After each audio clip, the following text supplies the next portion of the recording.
Alright, let's go. Ladies and gentlemen, we are here today for one reason. To determine if this man, John Kent, did knowingly give the order for the people to subscribe to the video store Bad Boys. May I proceed, Your Honor? You may. Will the witness please state his name for the court? Jonathan A. Kent, Video Store Bad Boy, New Jersey, USA. Jonathan Kent, did you give the order for the people to like and subscribe to the Video Store Bad Boys podcast? You don't have to answer that question. I'll answer the question. You want answers? I think I'm entitled to them. You want answers? I want the truth! You can't handle the truth. Son, we live in a world full of podcasts, and in order to get noticed, I have to try to get us out there. If not me, who's gonna do it? You? You, Samuel L. Jackson? Fuck you! I have a greater responsibility than you can possibly fathom. You watch movies and you listen to podcasts. You have that luxury. You have the luxury of not knowing what I know. That the Video Store Bad Boys podcast might probably save physical media, and my existence, while grotesque and incomprehensible to you, helps this podcast grow. You don't want the truth because deep down in places you don't talk about at parties, you want me telling people to like and subscribe. You need me to do that. We use words like, subscribe, comment. I use these words to aid as the backbone of a podcast that encourages watching way too many movies. I have neither the time nor the inclination to explain myself to a man who rises and sleeps under the blanket of the very podcast that I promote and then questions the manner in which I promote it. I would rather you just said thank you and went on your way. Otherwise, I suggest you tell people to like, subscribe, and spread the word. Either way, I don't give a damn what you think you're entitled to. Did you order people to like and subscribe to the Video Store Bad Boys podcast? I did the job and... Did you order the people to like and subscribe? You're goddamn right I did! Oh yeah, it's about that time. When two men come together and get heated in a fun yet non-sexual way. So sit back, relax, adjust that tracking, don't be kind, fuck that rewind. It's time for the Video Store Bad Boys podcast. Yeah, boy! Does Tom Cruise tighten his ass when he gets in the sprint mode? I saw Species. I was traumatized when I saw the second one, and he choked this woman on his dick. He was like, ah! I got a lighter, I got no badge, what am I supposed to do here? Call me The fuck are you? 1, 2, food's not coming for you. 3, 4, 4, no food no more. 5, 6, you're gonna become a stick.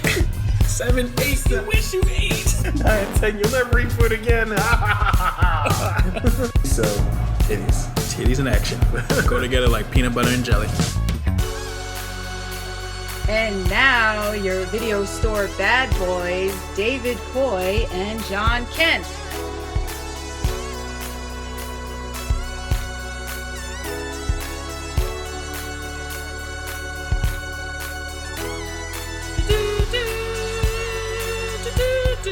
Everybody! You right here! Yeah. With the 6th episode of the podcast! We made the 6 episodes, baby! And I'd like to introduce myself. I'm David Coy. Across from me is Mr. Jonathan Kent. Woo! Hey, how you doing? Yes, that is him, sir. Oh, is that Sylvester Stallone guest starring on this episode? Maybe it is, maybe it isn't, I don't know. I mean, you sang the song, I thought maybe I'd, show up a little bit or something, It was all good in the hood. Thank you for stopping by. Where's my friend Jonathan at? Have you seen him? Well, the thing is, I was, talking to him a little bit about, it ain't about how hard you hit, Alright, Sly, get out of here. Who let him in? Oh, what's up, everyone? Hey, Jonathan Kent here. That was Sylvester Stallone. He wandered in here. He gut punched me and took over my damn mic. I'm so sorry. David, how are you? I'm good in yourself. It's a wonderful day. It's a little rainy, but we're still going to do this thing. Don't stop the sunshine that we're about to produce from our podcast right here. That's right. Episode 6, kids. We have made it to 6. We are ready to go. We got some things to talk about over here. We got some things. We saw a trailer today. It brought back a bunch of trailers, but this one particular brought back some old feelings about this one franchise that we love to hate, but we actually love. But God, it makes no sense. Fuck no. And we're definitely going to get there. But what we are talking about here is trailer trash. This is where we talk about trailers that dropped, and there were 3 that we have chosen that stood out to us that we feel we should dive into and are worthy of a good conversation. Why don't you start us off, David? Well, I would like to start since I rewatched the Justice League Snyder Cut once again. How many views are you on now of that? Either like 5 or 6. I lose count because sometimes I lose my place and then I just watch it again. God damn. I know. Wait, so let's just go with 6. You realize that's 24 hours of Justice League you've watched. Listen, it was just that good. I'm so proud of you. I don't want to harp on, but it's just like the original version with Joss Whedon. Compared to this, it's just like, I can't even say apples and oranges. It's just like shit and gold. That's right. The difference. You got shit from Joss Whedon, you got gold from Zack Snyder. So, I don't like shit, but I do love gold. There you go. That's actually very true. I think that's a good philosophy to live on. There you go. There's something for all of you out there. Always remember, it's good to like gold. No one likes shit. Yes, none. Unless you're flies. But with Zack Snyder, they dropped the trailer for Army of the Dead, which stars Dave Bautista. Which I love Dave Bautista. Who doesn't love Dave Bautista? Fucking man. Yeah. It looks, I'm so happy to have seen this. I thought Zack Snyder did an amazing job with the Dawn of the Dead remake he did. Definitely hard to follow in the steps of George Romero. This guy is so brilliant visually. I mean, you see it with Justice League. You've seen it with all of his films. Even the haters out there can say what they want. I know some people have issues with his storytelling abilities, but this guy can create such an image, and I love that he's going back into horror. This spiritual sequel, as it's being called, to Dawn of the Dead, Army of the Dead. It is technically a sequel to Dawn of the Dead. It looks unbelievable, and I'm so happy to see Dave Bautista in there. How far has he come now? Oh, he is. If anything, I feel like he's the same level. I don't even think he's even worth. I don't even like to compare him because I feel like him and The Rock is like anyone. It's like, I guess it's like a stigma, wrestlers doing in movies. It's like, they're not really gonna go far, not gonna do that well. But Dave Bautista, The Rock, John Cena, killing it right now. They have found their lanes and they are killing it. Yeah. And they're not just doing just action roles at that. They're doing dramatic roles too from time to time, even comedic roles. Dave Bautista in Guardians of the Galaxy, hilarious. And you're right. And to see how far wrestlers have come, because when the WWF, as it was called back in the 80s, was in its heyday and wrestlers just started getting into movies, you basically pretty much just had 2 that really were in starring roles, and that was Hulk Hogan and Roddy Piper. Hulk Hogan he was in Rocky 3 as Thunder Lips. And then he did the movie No Holds Barred with Tiny Lister, a.k.a. Debo, as Zeus. And that was insanely ridiculous and very cheesy, but always holds a place in my heart. Then you had Roddy Piper, did this movie Body Slam, which is, if any of you out there, it's now available on DVD and it's about to be available on Blu-ray. It's essentially wrestlers who wrestle to rock and roll. It's got a cult classic feel if you like cheesy 80s movies. It's fantastic. But Roddy Piper did shine in John Carpenter's They Live, but still, that was it. It's not like it is now where like you have John Cena, you have Dave Bautista, you have Dwayne The Rock Johnson shining in these roles where they're standing toe to toe with other actors, and you almost forget now that they're wrestlers because they're so good. And Dave Bautista, this guy, I remember seeing him in movies that went straight to DVD. And then you saw him, he was in the James Bond film. He popped up in there. He didn't talk. And then we see him in Guardians of the Galaxy. We start seeing him more and more. And now he is in the starring role in Zack Snyder's Army of the Dead. Yes, and this trailer is amazing. And actually glad he went this way with how he portrayed the zombies, because if see the trailer, they're smarter, they're organized, they actually think they fight. That's what I like about it, because I guess it was a craze. I guess it's still kind of in that craze of just doing zombie movies, zombie apocalypse. And there's so many times you can portray zombies that you'll get tired of it. You got Walking Dead that's been on for like almost 10 years with the slow zombies, which are my preferred zombies because, they're easy to, if they don't run after you, you can evade them with a nice little juke move and a nice little light jog and you're out their way. Or you have the zombies from like 28 days later that are like, they are running. Ooh, like, hauling ass.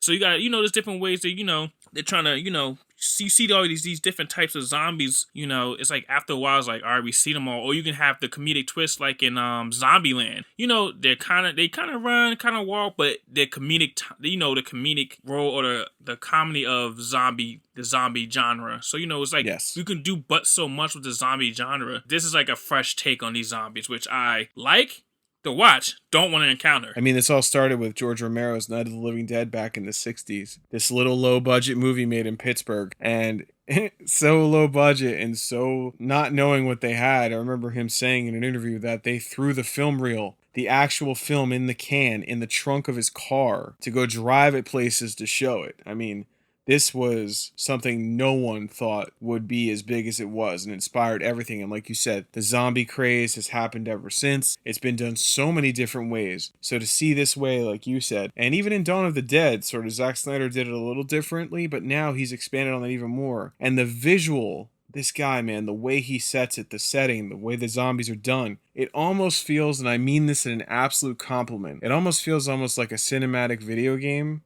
moment. In a way, it almost looks video game-esque in a great way. I feel like Zack Snyder is that guy who can do that, who can give you that, makes it seem like you're in a video. Let me look at his previous work. I feel like, we said this before, he's a guy I would go to make anime, live action movies, video game type movies, because he just has the eye for it. He makes you, he can, I mean, if you want to say, any video game remake or live action that they do, just give it to Zack Snyder. He knows what to do. It's a solid bet. I mean, he really knows how to do that visual shot. He puts a comic book image on the screen unlike any other. The way he does the action is, the guy is a genius. He is such a genius. And he can do horror very well. He did such a great job with Dawn of the Dead. It's sort of forgotten that was him because he's done these films since. And like we both talk about, the very underappreciated and I feel very misunderstood Sucker Punch. Yes. So visually amazing. You can definitely tell the influence of anime, video games is right in there.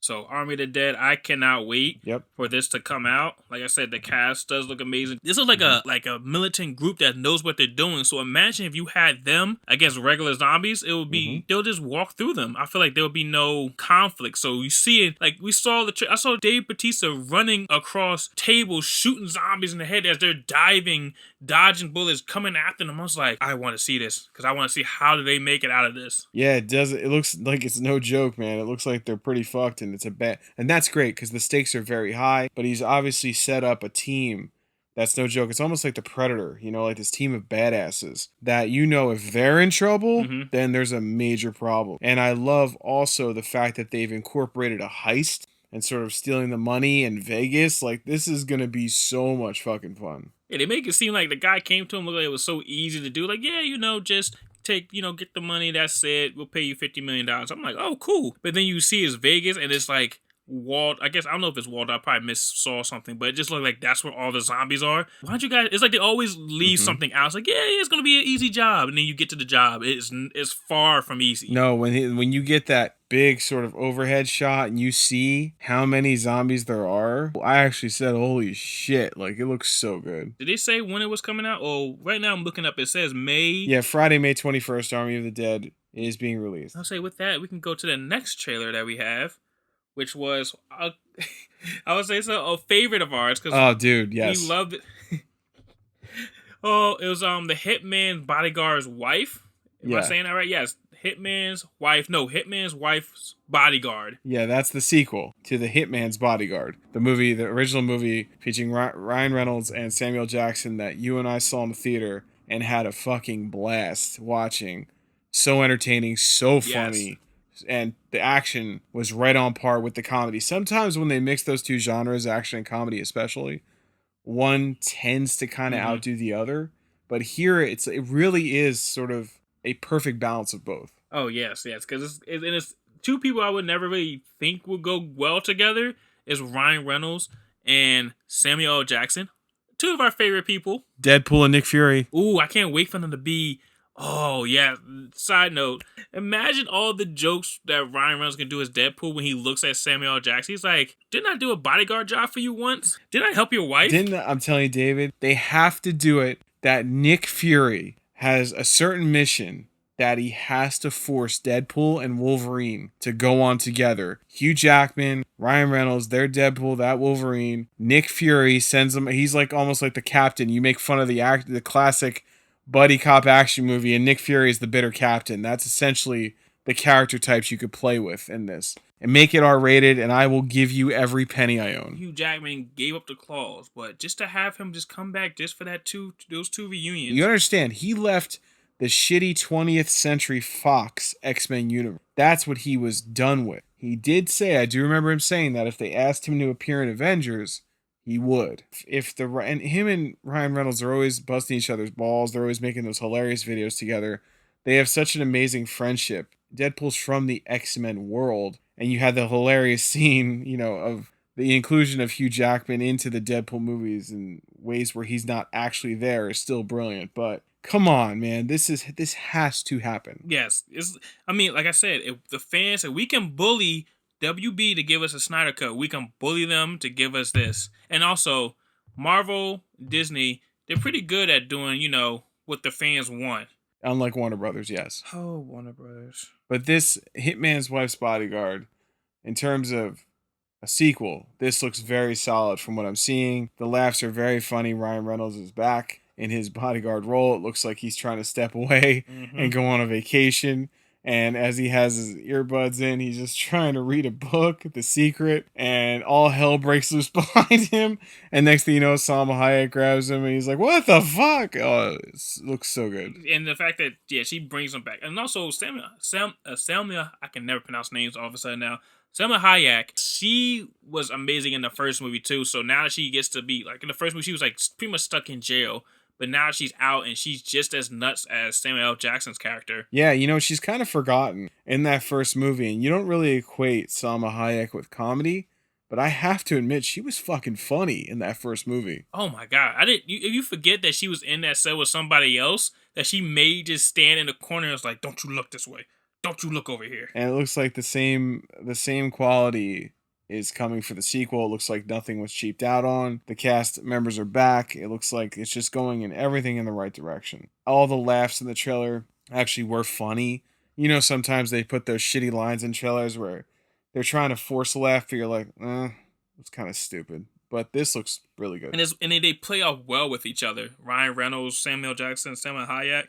It's like the chemistry is amazing, especially between Samuel Jackson and Ryan Reynolds. I feel like I would love to see all the footage that didn't make the movie, because I feel like they just spend hours just bantering, just back and forth. I'm amazed, though. I'm kind of amazed that this is getting a sequel, because, the first one, we saw it. I remember when we saw it at the theater, was not packed at all, and I don't remember this really going crazy in terms of making insane money. And this looks like this is a very well-funded sequel.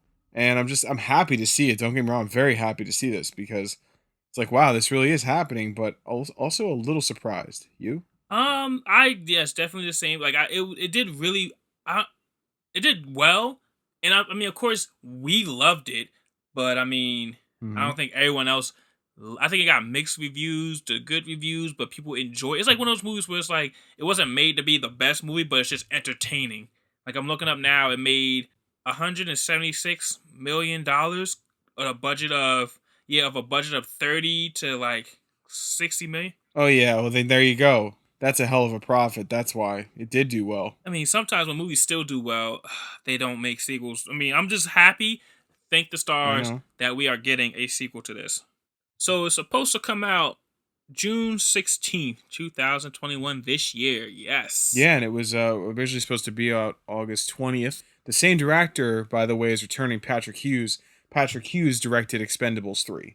And he was that was one of his big breakout films, and I think he directs action and comedy very well. Honestly, compared to the other two in Expendables, the third one was it wasn't as great as the other two, but it was still good. But yes, it's coming out this June, which is right around the corner, and that was the second trailer that we caught our eye. But the big boy in the room, these trucks are cool, but make way for the diesel truck. Because holy shit, the Fast and the Furious 9, Fast 9, the newest trailer dropped today, and holy shit. It was amazing. I loved it, but it was also fucking ridiculous. Beyond ridiculous. And this sums up the franchise. And we're gonna definitely dive into that now. So for you people, prepare yourself. Definitely get ready to go a quarter mile at a time. Or even though that first movie, one of the many things we're gonna dive into now are the little issues of plot and problems and little errors they make, like that very long quarter mile in the first movie. Yes, that quarter mile was like and it just got worse with the airplane. Yeah, It was on that runway for 20 minutes. We'll get there. No, we'll get there. I'm sorry. We'll get there. But yes, so strap in, because here we go. 20 years ago, kids, over 20 years ago now, this little film came out called The Fast and the Furious, and it caught the world by storm. I remember the trailers were almost like this, like, oh my God, you got to see this. It's a street racing movie, and that had never really been done before. And it had these unknown guys in it. Well, Vin Diesel was kind of known a little bit from Pitch Black, but that movie was not the big blockbuster. It gained popularity over time, but when it came out, it was very small. And he was very unique looking, very unique sounding, and it was like, what is this? What is this? And essentially, the first movie, when you go back to it, is just about heisting DVD players. And when you watch it, it is a shot-for-shot remake of the movie Point Break with Patrick Swayze and Keanu Reeves. Just instead of surfing, it's street racing. Pretty much beat for beat.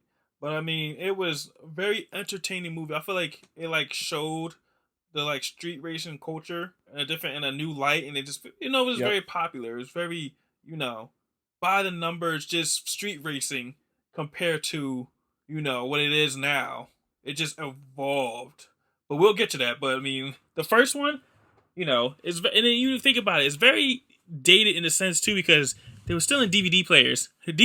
God, physical media, man, here at the video store. We appreciate that movie, because damn it, we'd steal some DVD players too, and you should all own one. Stop streaming. Buy physical media. Exactly. What are you going to do when the internet goes down? Nothing. Yeah. Anyway. Yes, the first one directed by Rob Cohen, who prior to that is, I think, one of his biggest films he's known for is Dragon, the Bruce Lee story. I think he did a pretty solid job with it. I mean, is it the most well-directed film? No. But it was so entertaining. It definitely had a cool LA feel to it. I think that added to a lot of the coolness. Definitely got the car culture. I know in preparation, they actually went to real street races. But in this first film, this is when everybody was still human. And the action, for the most part, is pretty much grounded. Yes. And grounded in physics and reality. There was a time the Fast and Furious franchise respected things like this, but I will say there was a hint at the end of the movie that gives a little wink at the fact that Dominic Toretto is immortal and completely unbreakable. He's essentially, if you think about it, he is David Dunn from Unbreakable, and he's bald just like him because he flips his fucking car when he's racing Paul Walker at the end. They beat the train. That car flips a shit ton of time. He has no seatbelt on, and he's fine. He's just bleeding a little bit. He gets out of the car. Yeah, a little knock on the noggin, a little blood on the noggin. Yeah, he was going what, almost $120. Flew over that track, flipped like to the point where he flipped over Paul Walker's car that was in motion. Flipped all these times. Had a little bleeding on the head, a little bleeding from the shoulder. And after that kind of an accident, if you were conscious, I don't think you'd really be talking much, let alone getting out of a car and keeping your cool, your Dominic Toretto cool, and taking keys from someone and having the ability to drive away and avoid cops. He did it. That was the first, like you said, they was leaning into it.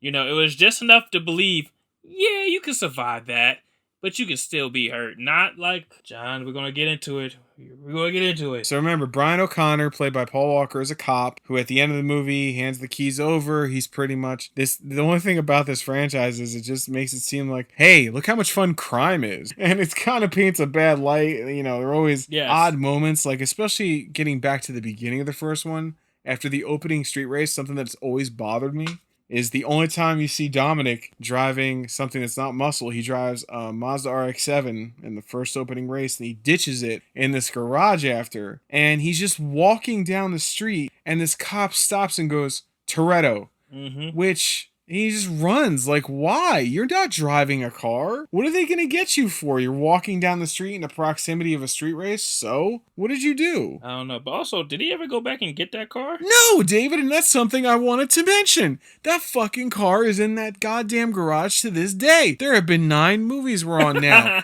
I'm sorry, 8 that we have seen, 9 we have not yet gotten to yet. It's been 20 fucking years. That poor Mazda's sitting up there rotting away, and it's not fair. I get it. I understand. It's just, like I said, it was still grounded. It was still, dealing with street racing, stealing. Like I said, like you said earlier, it made it seem cool. Like the stuff that it was doing with cars. It was like when you saw that car go underneath that truck. Yes. Side note, that actual car is unable to do that. They had to lower it to be able to do that. They also, if you pay attention, the truck changes in that shot, in that the cab underneath was modified to be higher so that it could slip under. And then when it comes out and it goes to the next shot, you can see it's back to a regular truck. Again, these things stood out. The characters really stood out too. Dominic Toretto, Brian O'Connor. O'Connor had a thing for his sister. His, what was that? His only family member at the time that we knew of? Oh, yes, David. Yes, throughout this whole saga, I'm talking 8 movies, over 20 years, it has been hammered into us again and again that it's just Dominic and Mia Toretto. Dominic and Mia growing up together. After, without the parents, he had to take on the father role and all this other shit. You never hear about anything else. So that's the first movie. Too Fast, Too Furious comes, directed by the late, great John Singleton. And there is no Vin Diesel to be found in this movie. Nope. But you got Paul Walker back as Brian O'Connor, and he is joined by an old buddy of his that he knew from back in the day as he heads down to Florida. And this is when we're introduced to Roman Pierce. Yes, Roman Pierce. Fast talking, Roman Pierce, always snacking, always eating. Played by Tyrese Gibson. The always colorful Tyrese Gibson. And holy shit, has he said some fun stuff over the years. And then you're also introduced to Ludacris in this movie as well. And with his epic fro. His afro is gorgeous in Too Fast, Too Furious. Yes. And I'm not gonna lie, I loved his music that he made. That's the song they kept playing throughout all of the Too Fast, Too Furious. He's like, Too fast, too furious. What you gonna do? Act a fool. Look at that. Sorry, guys, I had to No, do that was listen. That was you hit it, man. Like you brought it. You never phone it in. When you sing a song, you never phone that shit in. You Tom Cruise that shit. Like you put it all out there, my friend. Oh, I thank you. I try and do my best.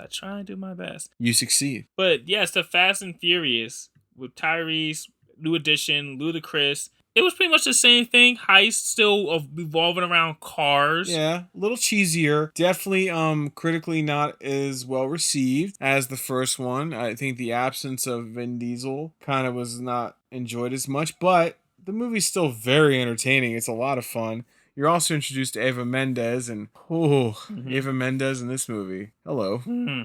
And then that comes and goes, and then we get to the sort of spin-off of the franchise, I guess, in a way. It's Fast and Furious Tokyo Drift, which remains the only one in the franchise that focuses just on street racing and no cops. Yes.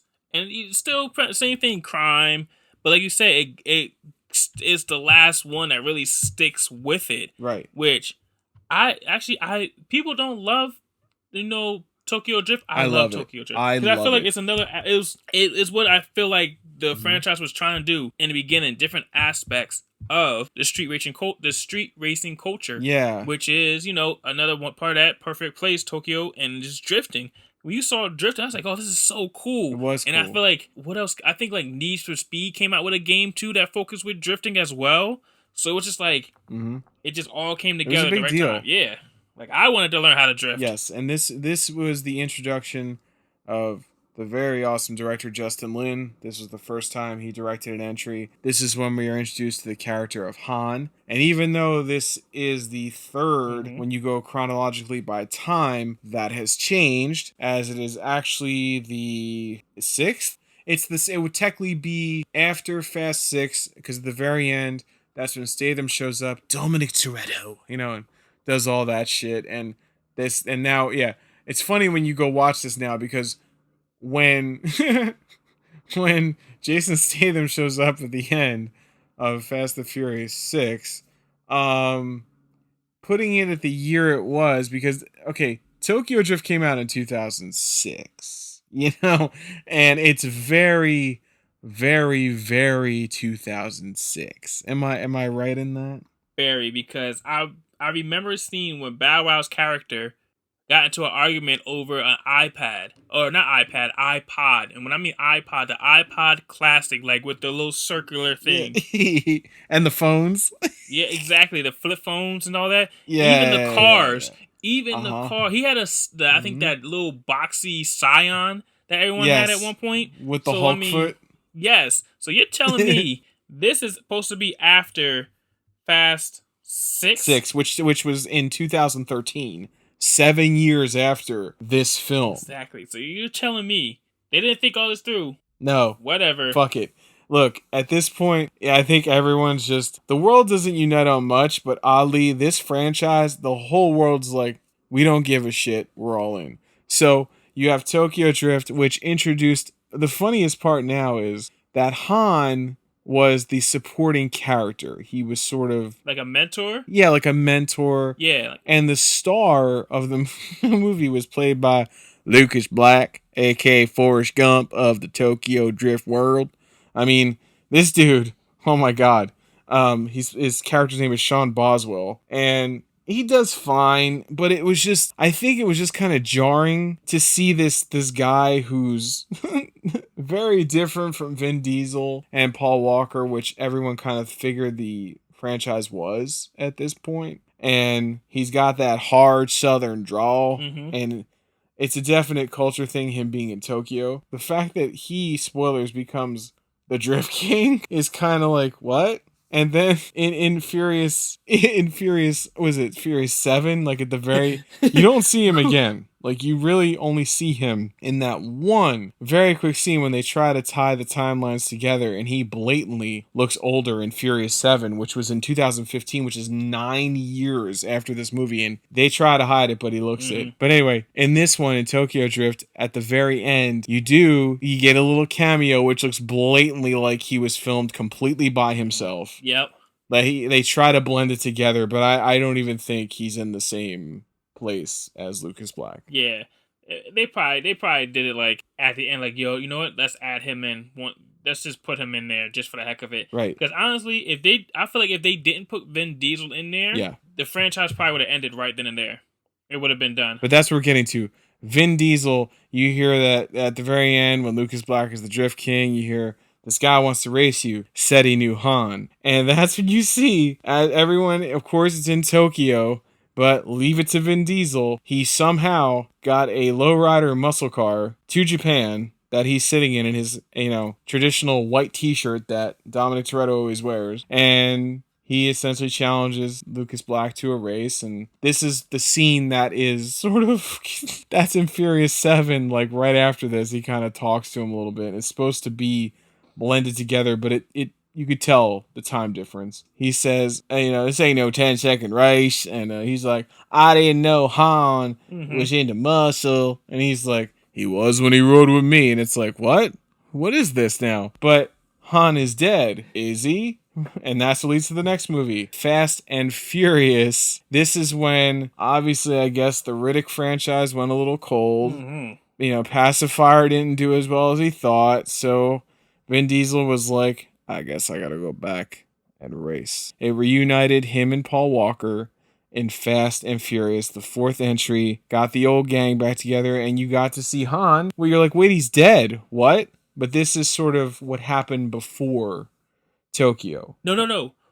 Oh yeah, but the Fast and Furious one was when Han wasn't in this one. This is one with Michelle Rodriguez. No, he was in the beginning. In the beginning, when they do the heist where they steal the fuel truck, he's in the beginning. He's driving that truck. Oh, okay. Yeah, and then he's on the beach in Mexico, and he's like, gotta go do your own thing, Han. All right. And then they click bottles. And I forgot that happened in the first one. There's so much little stuff that it's hard to keep up. Yes, this is Braga as the villain. This is when they do that chase through the mountain and all that other fun shit. And it's not the strongest, but this the big thing was the reuniting of Vin Diesel and Paul Walker, who's now working for the FBI. And how do you end up working for the FBI after you let a criminal go? Don't they know that? And went down to Florida where you were like, you know, I know he helped out in catching a criminal. I know that, but I'm guessing that's what he got in return for his assistance. Wow, was that easy, huh? I guess so. And yeah, instead of being just a cop, he's now an FBI agent in a suit and everything. So must be nice. It must be. This came out in 2009. And yes, 2009. Yep, and this is when we hear that that Letty, played by Michelle Rodriguez, died, and you get this little flashback.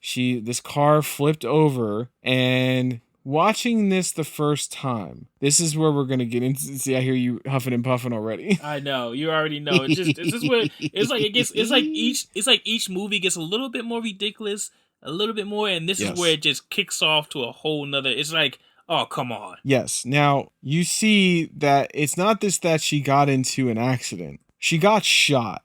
I mean, am I wrong in saying that it pretty much looked like that dude shot her? Yes. That's how they portrayed it, that he shot her. Yes. And not even like, it wasn't like he was running. It wasn't like he was, you know, and by the way, the gentleman we're talking about is the great Laz Alonso. He plays Phoenix, not Simon Phoenix. No, this is Phoenix. He's got a badass mohawk, a gold tooth. He drives an awesome green car, and he's a piece of shit in this movie. You know him from The Boys. He's amazing on there.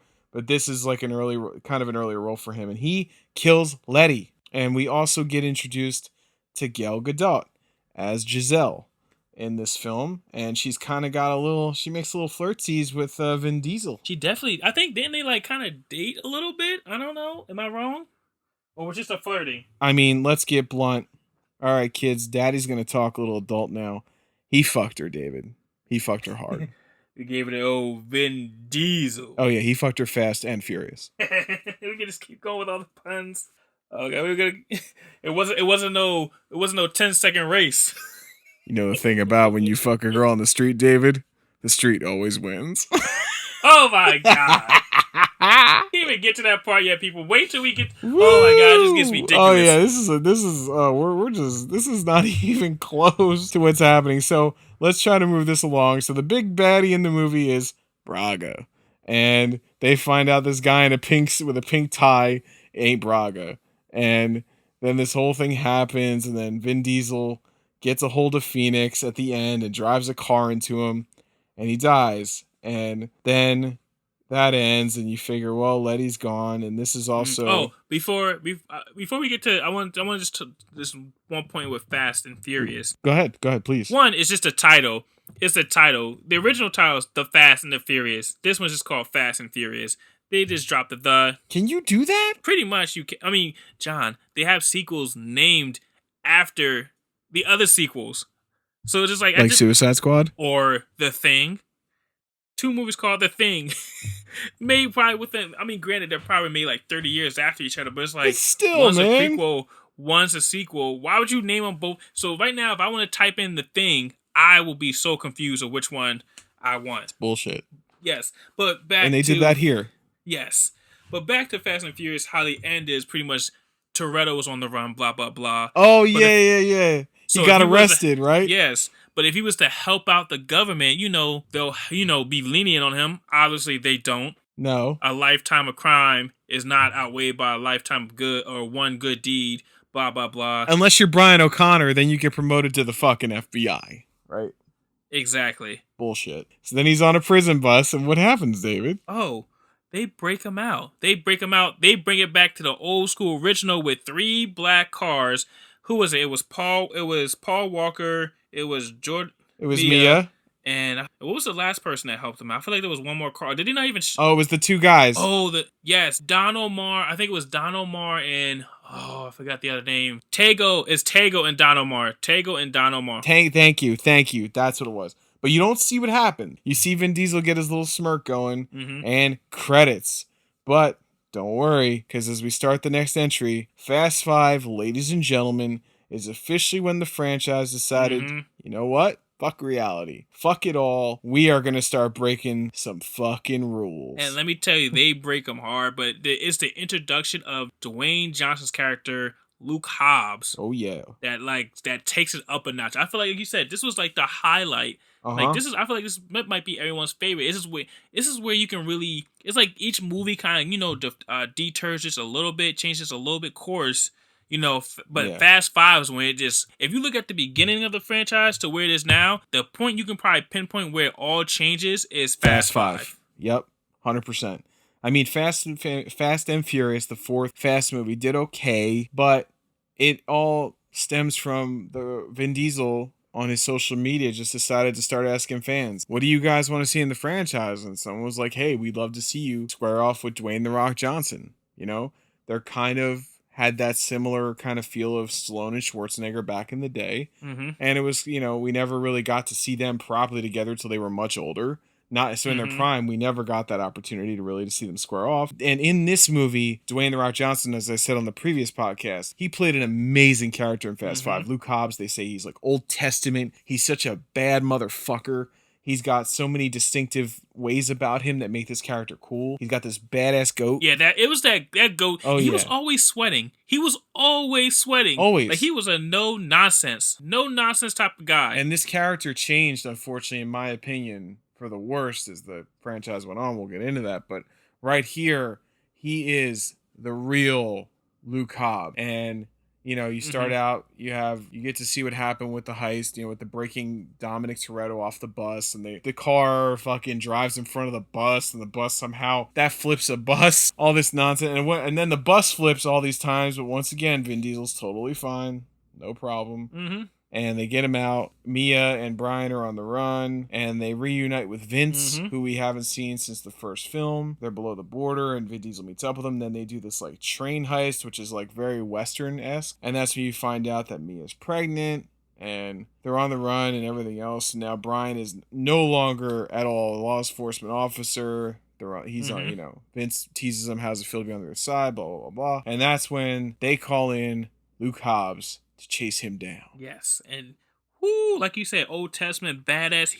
The way Paul Walker described his character in that movie, The Rock played them just as that. Like it was like you was hearing about a legend. Like, wait, you're sending who after me? And then when you see him come through and the way he's talking, portraying, it's like, oh yeah, he's a bad motherfucker. He's bad. I don't want to fuck with him. Yep, and that's when you see the first face-off of him and Vin Diesel. When they're running through Brazil and they're having the foot chase on the roofs and the Rock busts through a wall. He's just like it, and you see Vin Diesel turn around like, what the fuck? And it's like, yup, this is happening.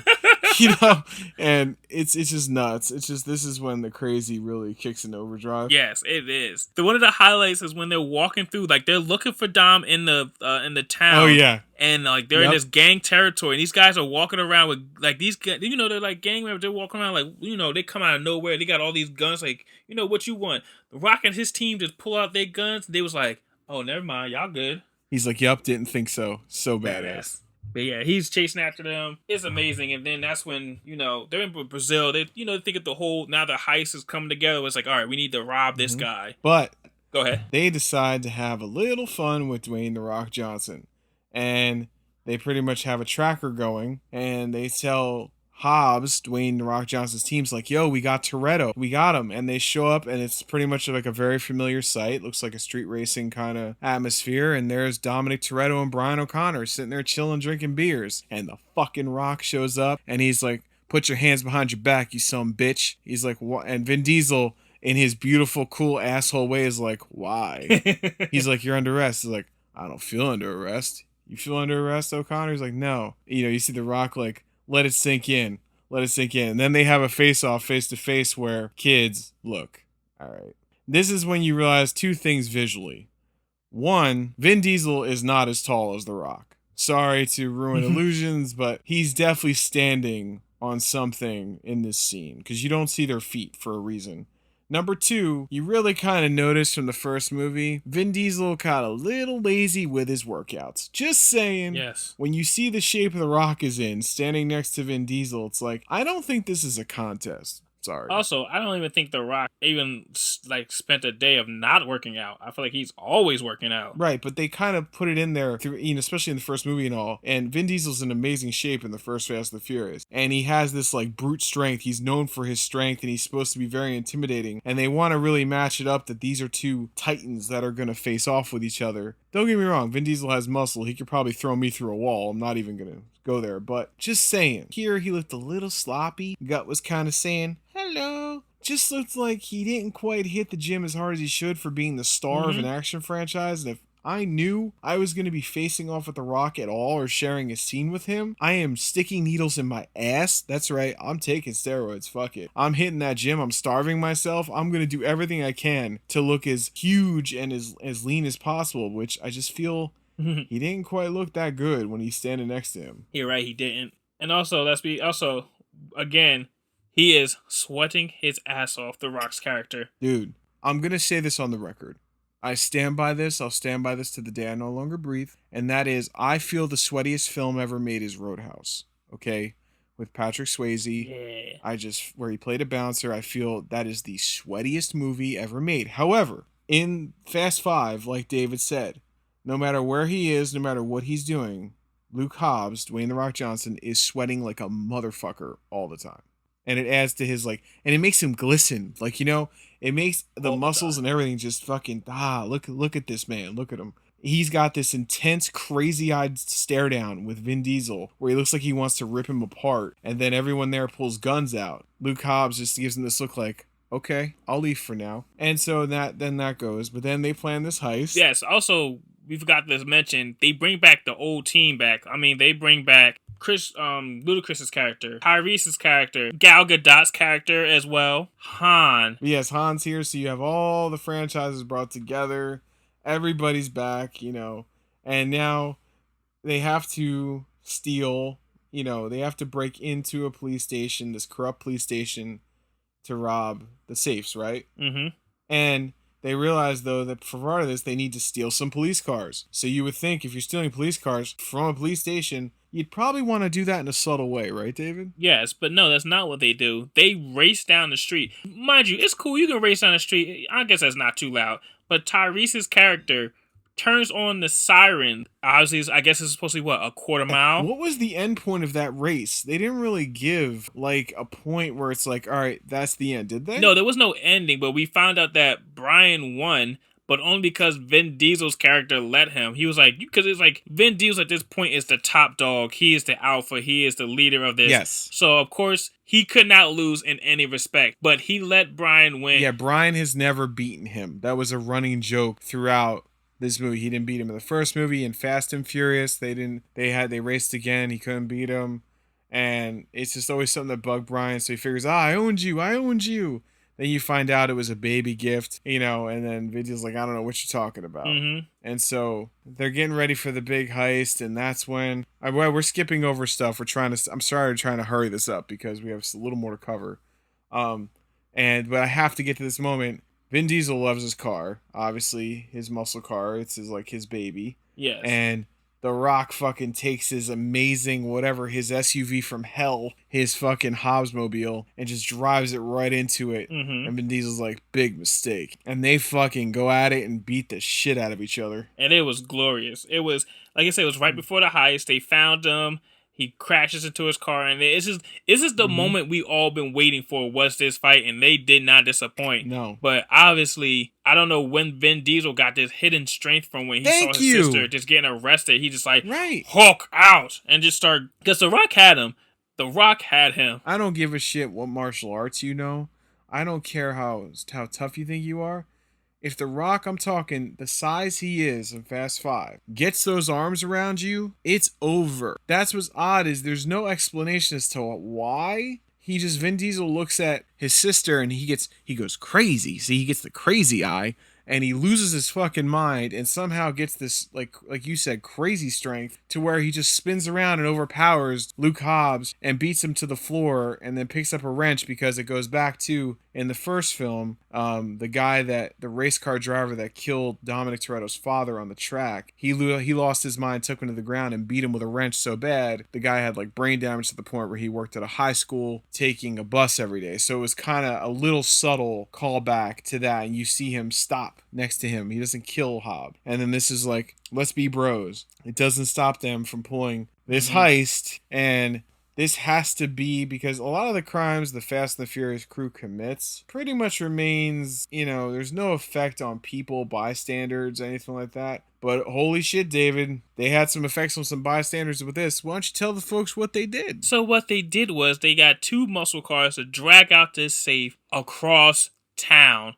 And what I mean, it caused Avenger level destruction across this town. Like it's just hitting buildings. It's hitting property. It's hitting trains and cars. It is knocking the police that are chasing after them out. Like everyone who is after them is getting railed by the. It's like, imagine you know how they have demolition when they like have the wrecking ball that comes through and destroys a building. That is pretty much what it was. That was going on throughout the entire town as they was driving through. It's just boom, bang. People were almost getting. I'm pretty sure someone had to die. Multiple people died. These were David. These were safes. These were steel safes that are built to not be broken into. That are holding money. That are fucking getting rocketed around. Look, you can say what you want about the police, how they're bad in that movie because they work for, and they're all corrupted and shit. But these people sitting in their cafes and working at the bank and all have nothing to do with that. They killed a lot of motherfuckers here. Yeah, a lot of people died. A lot of people are dead. DED dead. So you might be thinking, wait. How's a muscle car gonna pull a safe? Well, obviously the solution to that, as it is throughout the entire Fast and the Furious franchise, is when in doubt, NOS. Just crank the turbo and eventually you get enough power to pull a safe. And at no time does the safe, even though it's rocketing around, get caught around a pole or get jammed in a building or any kind of obstruction that would stop you immediately from being able to pull it anymore. Nope. Doesn't happen. Exactly. This does not make any. This is where it really starts to not make any sense. But it's mad at no, because we are entertained and we love it. And hell yeah, it was so badass. Yeah, that's the thing. They made it look so cool. But they get away with the money because The Rock helped them. Blah blah blah. He lets them get a head start. They end up switching out, taking the money. Blah blah blah. So it's the end credit scene that we see a certain. First of all, I'm getting way ahead of myself. Eva Mendes' character shows up to Hobbs' office. I was like, oh, she's back. Just in this one scene. To show up and say, hey, we have this. Are you still going after, the Vin Diesel's character, Dom Toretto? It's like, yeah, Toretto, blah, blah, blah, yeah. She comes by, drops a folder off, a file. Who do we see is still alive? Letty. How the fuck did she survive? We do not know. But we will find out in the next week in Fast and the Furious 6.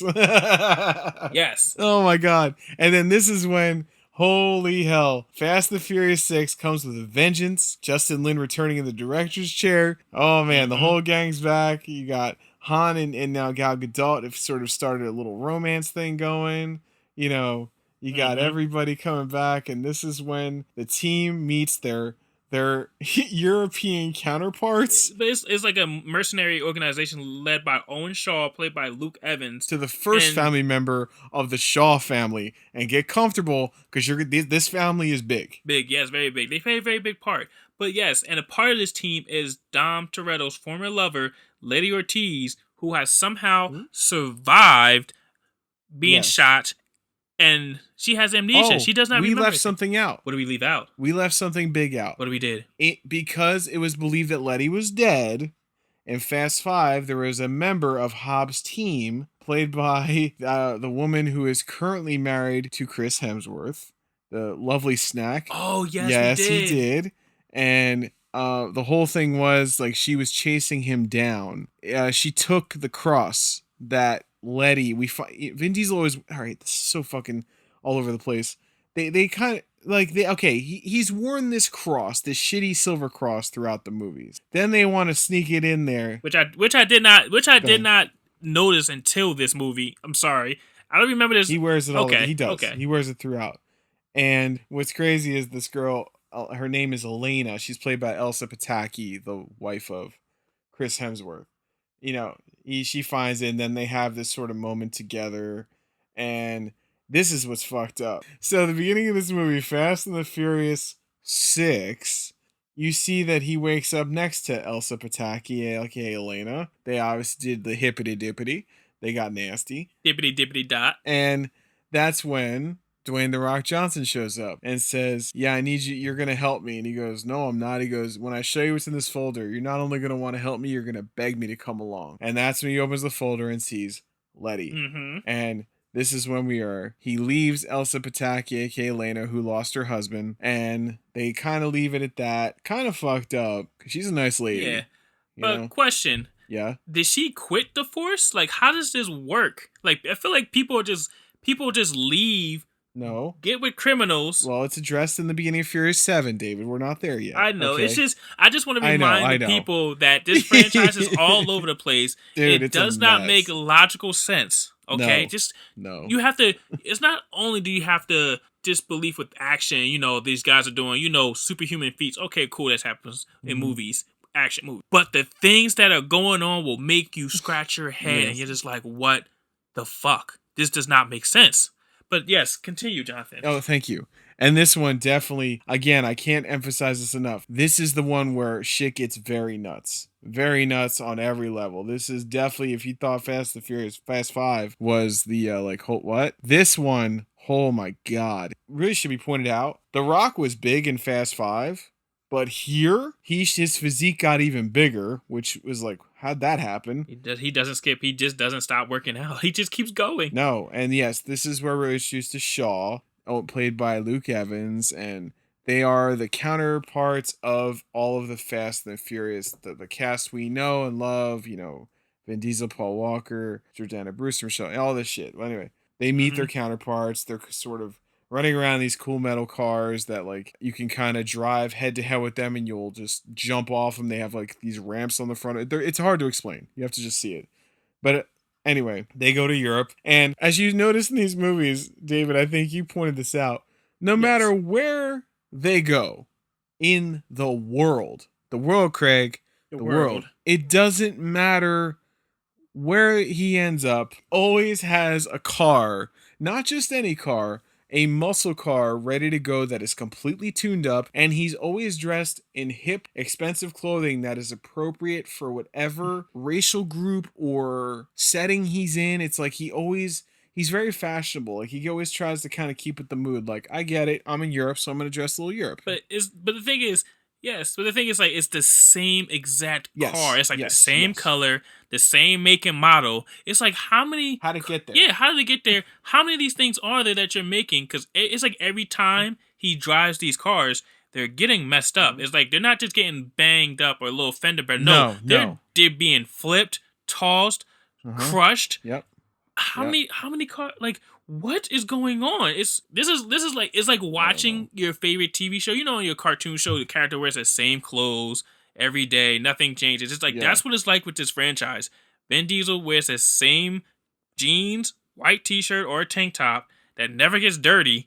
It's like, what is going on? No. Yeah, their clothes are always clean. They're always clean for the most part. I mean, they always look camera ready. No one ever looks like shit. No one ever looks like they've really been through the ringer. Yeah, there's always... And this is when we're introduced in this film to the lovely Gina Carano as Riley. I know she's not very popular right now. I know she was taken from The Mandalorian, all that other bullshit. But she's, this was an inclusion of a UFC fighter, a female UFC fighter. She's thrown into the mix. And you might be like, well, who's she going to fight?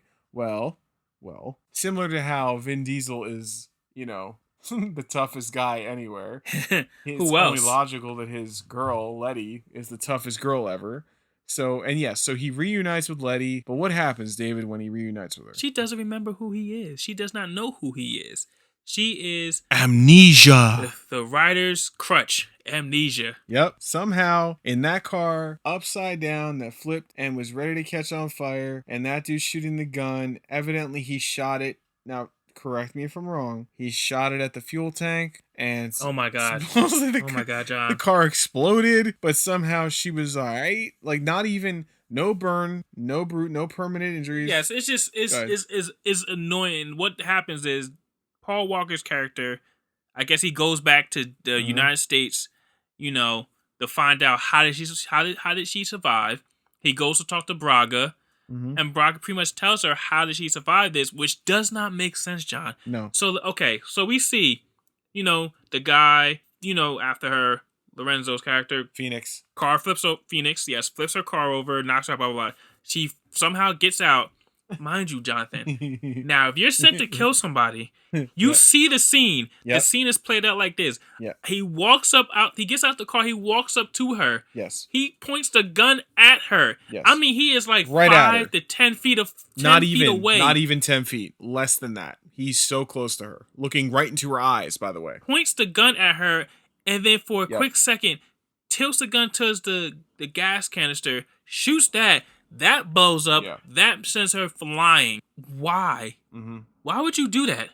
If you're coming to, I don't. If you have a point blank range to kill this person, I can understand if you shot her and then she survives. Yes. She looks like she's dead. No, it's like you see it play. John, I don't know Right. how to better explain it. How it doesn't make sense. It doesn't. You point the gun at her, Right and at then you her. like, know what? I don't want to shoot her. Let me shoot the gas canister because why? I don't know. I want to see flames. Boom! Explodes. She falls over a cliff. She wakes up in a hospital. Braga doesn't want to go after because she doesn't remember nothing. Because who does Braga also work for and have connections with? The Owen character that Yes. Owen Shaw. Owen Shaw. He has connections with her. Owen Shaw's like, don't let her die. It's What all is- related. it does not It's make all sense, related. John. No.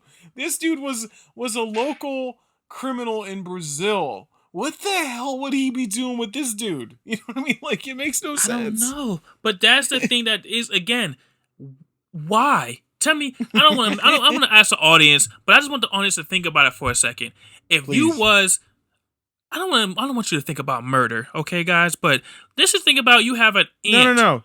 This is the video store Bad Boys. You can fucking think about murder. There's freedom here. There's no judgment. You want to fucking murder somebody? Go ahead. So It's if you have point blank range to shoot somebody, right Right there, that was your Right. that was your only mission. Your only job is to shoot this person dead. But what do? And Your Honor, Yes. quickly, I just want to point out, you are the only person there besides the person you're going to shoot. There is nothing happening around you that's urgently making you have to run away, like guns shooting at you or anything. Nope, you have all the time in the world. You get out of your car very calmly. You look directly at your target. Nothing is in your way. Proceed, Your Honor.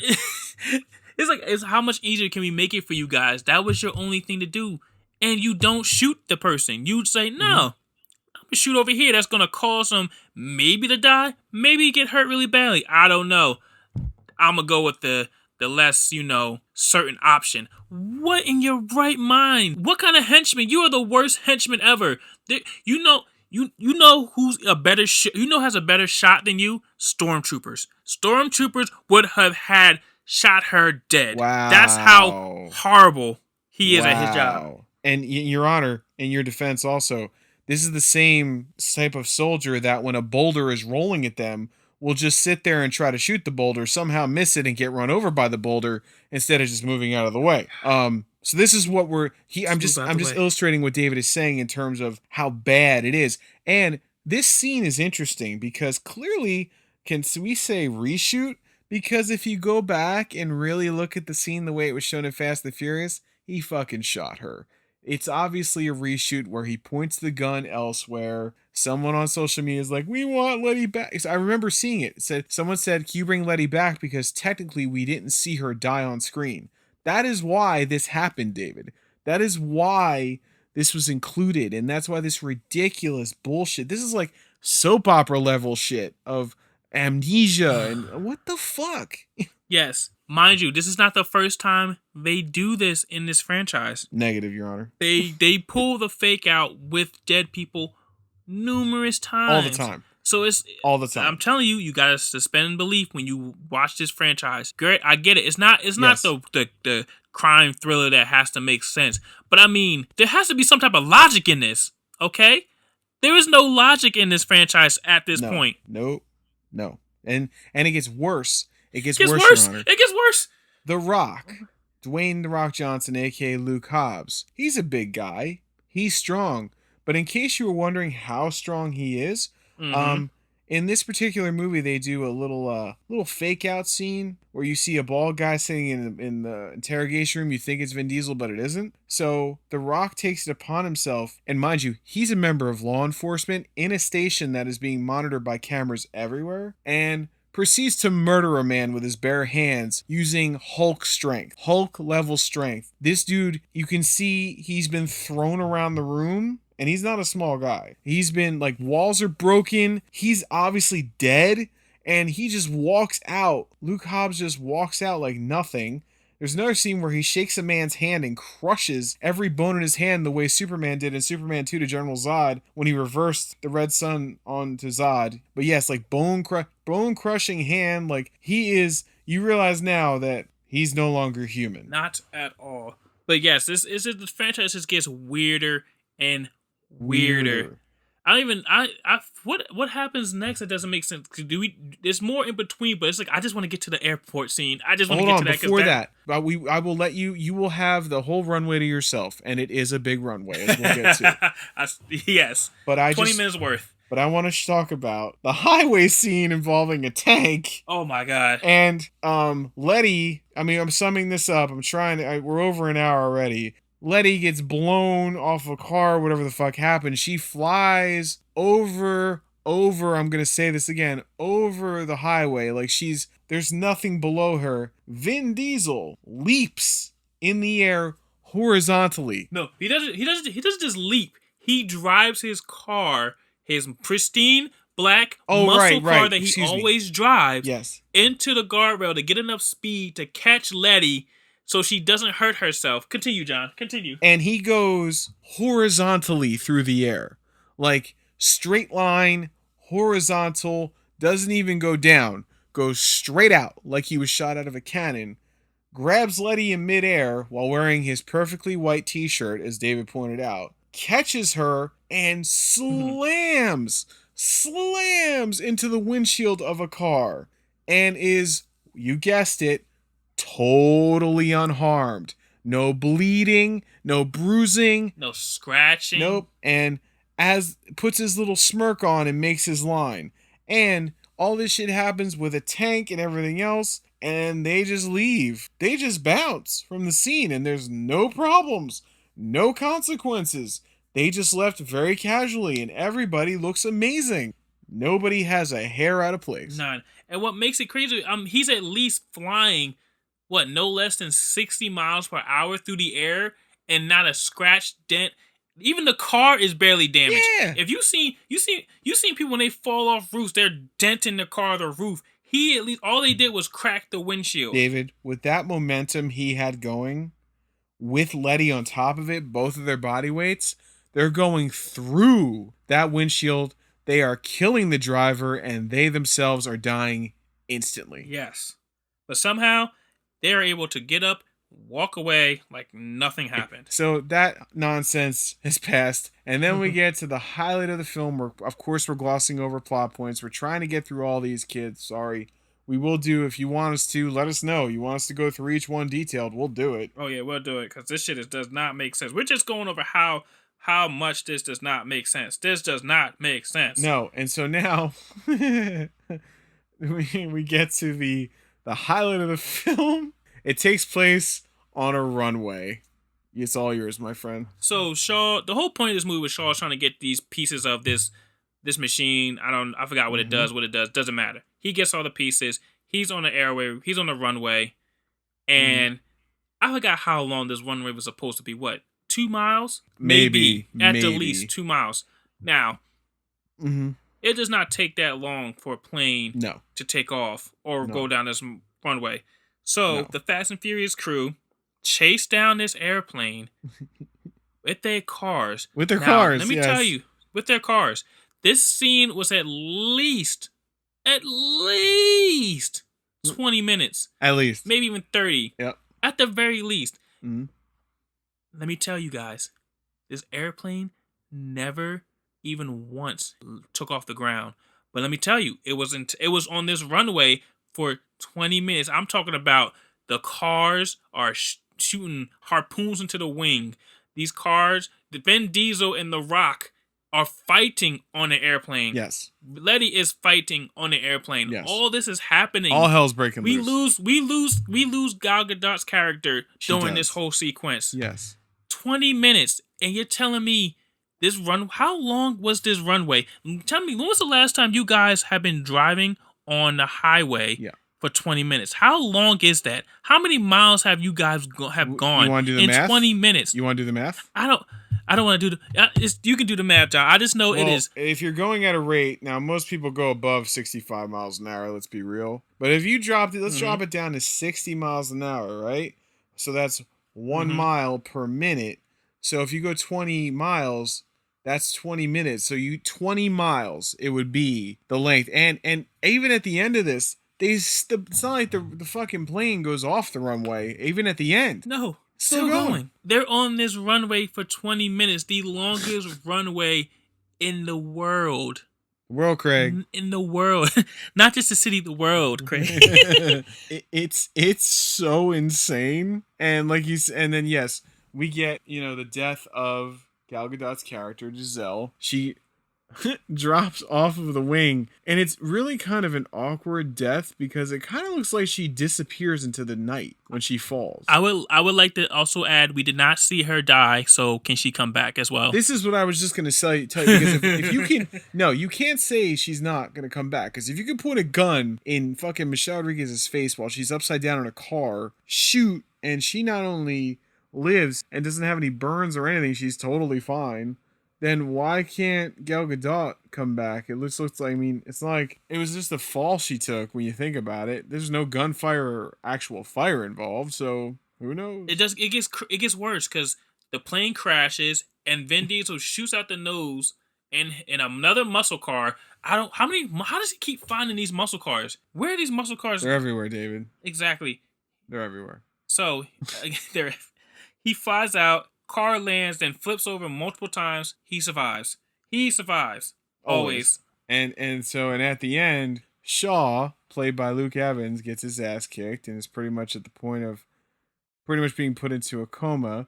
But as you find out, he's not an only child. You get Dominic Toretto. His phone rings at the barbecue, and Dominic Toretto. Do you know who I am? Do you know me, mate? 'Cause you hurt me, brother. You will know me. And he blows up Han's car, and Han dies. Sort of. Yes, which ties it back to Tokyo Drift, where he dies in the car when it's flipped over. So now you're telling me this plane sequence, all this shit, which is 100% looks like it's from 2013, is actually 2006. Oh my god, all this happens within that oh my god.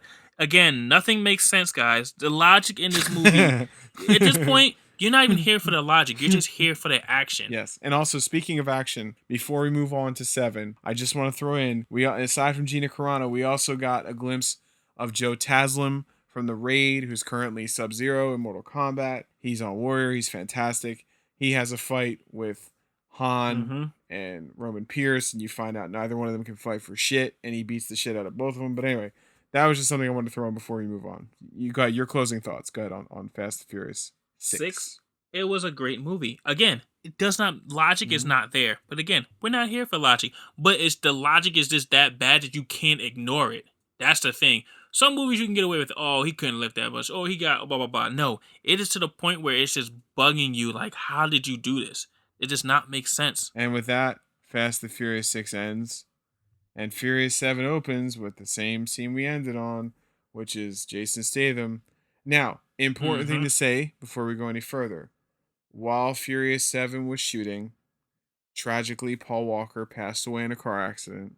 Production was completely halted.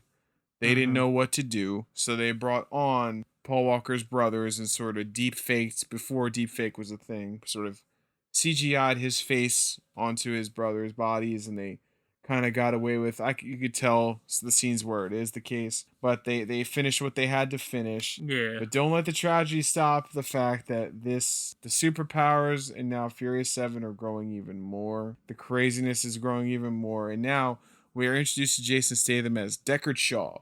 He is this current Shaw brother that's taking over, and everybody's back. Brian and Mia have a child. You also find out Hobbs has a daughter. And this is where in the beginning you see Sean, Lucas Black shows up. They do that, the whole tie into Tokyo, Han dying, and then they move on. And then this is when you cut to Hobbs, and Elena, played by Elsa Pataki, is looking for. Was she looking for a transfer? It was like yes. She was working with the Rock Hobbs character. I don't know. Again, she was just with a criminal. She was just with Dominic Toretto. I don't know how these people are doing it. But granted, she quit her. I guess she quit her job with Brazil police. She's shacking up with Toretto. Now she's part of the special task force under Hobbs. And now she wants a transfer. How did this work? How did these people get these jobs? Again, this logic does not make sense. You was just with the enemy. And you, John, I don't know. But she's asking for a transfer, and this is when we get the big fight scene between The Rock, Hobbs and Jason Statham. Deckard Shaw. And don't get me wrong, Jason Statham, Deckard Shaw's a bad motherfucker, but compared to The Rock, he looks almost like an angry dwarf. Like, I'm not trying to say that offensively to the LPA, Little People of America. I'm sorry, I don't mean anything against you, but I'm saying he looks, compared to him, it looks like one of Snow White's, Actually, side note, you know what my son pointed out to me, by the way? What? He's been watching the cartoon of Popeye, right? And then he loves the Meg, because he loves shark movies. Yes. He looks at Jason Statham and goes, "Daddy, he'd be a great Popeye." David, ever since he said it, I want it so bad. Couldn't you see him doing it? Yes, I can see him doing it. He kind of had, you need the arms. Like, he'd be perfect. Just squint his eye, put the forearms on him, and it's him. Like, he's so Anyway. This looks like Bluto, and you get Dave Bautista as Bluto. Take all my money. Like, I'm in. And it would be great because he is hilarious. Yes. But anyway, that aside, so yes, you see it looks like Popeye fighting Bluto here. Also want to point out, just echoing David's observation, that even in his office, Luke Hobbs is sweating. When is he never not sweating? So they have a brawl, and this requires, once again, now you see, then you cut to Brian and Mia and Dom are at the house in LA. This was after the cookout in Fast and Furious 6. They're living there. They have Jack, their son, and Brian. This is what I don't understand, is that you see Brian, like, sort of gearing up on a wheel. He's kind of stick shifting. He looks like he's in a race, but he's actually in a minivan. And he says something like, "I don't know how to drive this," which was so weird that they put that in there, that he doesn't know how to drive a minivan. What? It's like you don't know the basics of driving. Did you only drive stick your entire time that you don't know how to drive on automatic? Yeah, it's like he's never seen it before in his life, and it's like, why did they do this to his character? It's like he has a mental defect or something. And it's already kind of tough because you know that Paul Walker's gone. He passed away and you're just wondering, how are they going to handle this? And then that moves on. Now they blow up the house that just Dominic and Mia, we're reiterating, just Dominic and Mia grew up in, just the two of them as brother and sister, no other siblings. That pisses off Vin Diesel. Now he's like, we got to go after this motherfucker. And he goes looking for Deckard Shaw, brother of Owen Shaw, played by Jason Statham. And this is, I'm skipping over some parts, but I have to get to this. We gotta keep it moving because it's just so crazy. So they sort of chase each other in the cars, and then they have this sort of chicken match where the two cars are facing each other. They drive full speed into each other, head to head, head-on collision, at least 90 miles an hour. Boom! Both of them totally fine. But this is when we get introduced to a legend who enters the franchise. The great, fucking epically awesome, one of the best heads of hair ever, as Mr. Nobody, Kurt Russell. Yes. Enters the mix. And he sort of enters a reason as to why they would have funding and have access to cars, even though I don't understand how this law enforcement agency that Mr. Buddy, a shady government, agency that Mr. Nobody works for. There's a terrorist. There's another side. There's a terrorist. God, this fucking plot.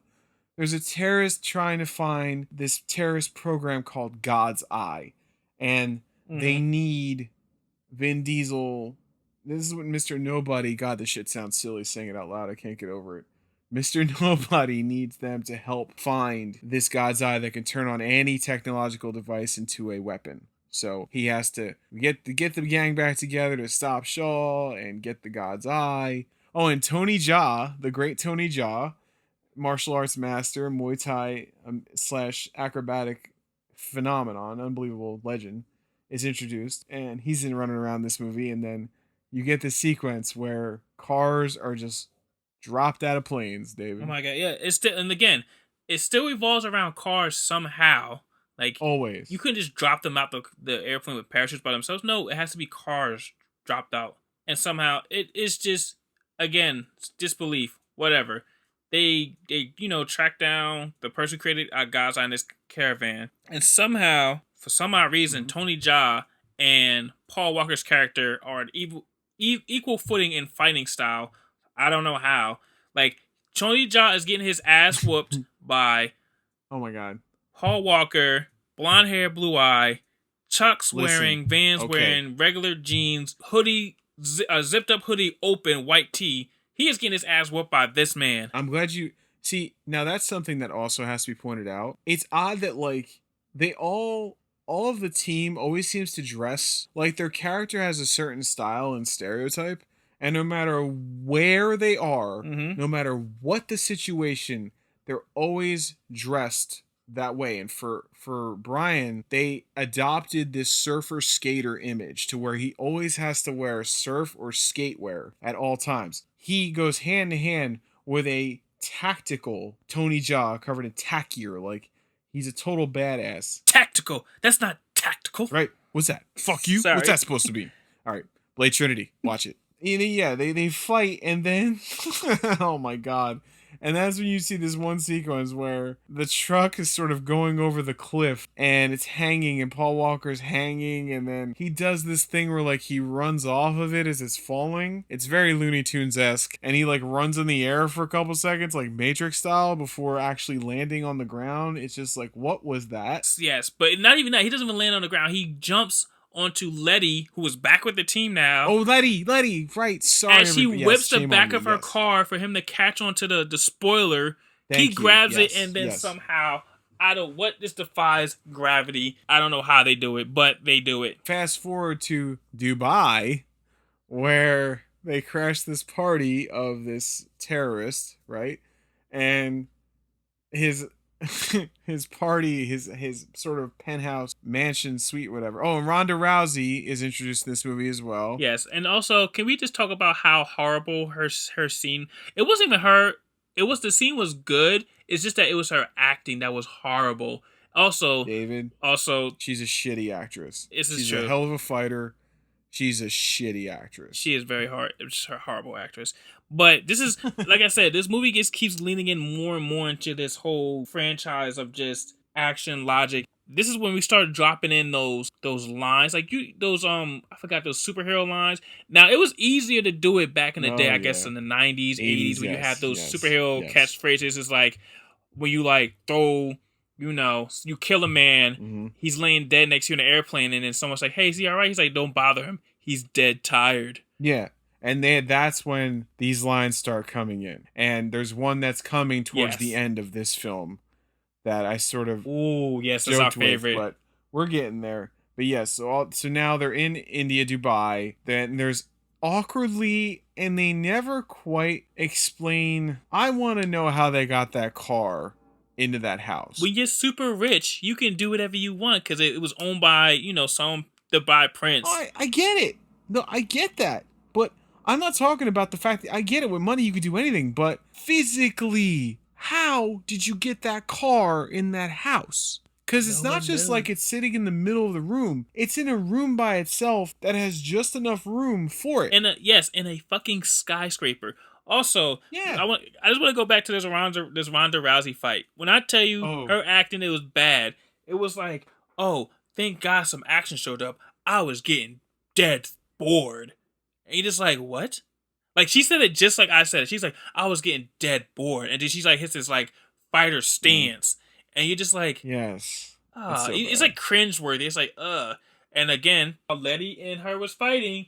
And somehow Letty and Ronda Rousey are fighting, but Letty ends up beating Ronda Rousey. As we learn in Fast and Furious 6, just like some of these characters have evolved into these weird superhuman forms of themselves, Letty, who, was this little pint-sized tomboy who, just was a street racer and nothing else, evidently she can beat the shit out of UFC fighters. And she did Gina Carano, and now while wearing a dress, she fights Ronda Rousey and kicks the shit out of her as if it's nothing. Yes, I would add, yeah, she was a scrappy. Like I felt like at least in the first movie, she will fight you. She might kick your ass, but she will fight you. Mm-hmm. But in this movie, she was beating trained throughout the franchise. She was beating trained fighters. This was when Vin Diesel was becoming a super, like a agent fighter. He was no longer just a regular street punk, or he was everyone, like you said, is evolving somehow, where Dom Toretto is now on the same level of like a James Bond. Like, when did you have this train? All you did is race cars and steal, and then after the stealing is done, you just go on vacation on the beach and drink a Corona. Yeah, when is he having this training? And when is she getting this amazing fight training from, I don't know, is she working with the Gracies? Like, are you learning direct Gracie Jiu-Jitsu? Like, where are you learning to fight like this, Letty? You had some boxing skills, but you're fucking fighting like kicks, punches, everything. And it's interesting, too, like, we talk about how the styles never look like they're dirty at all.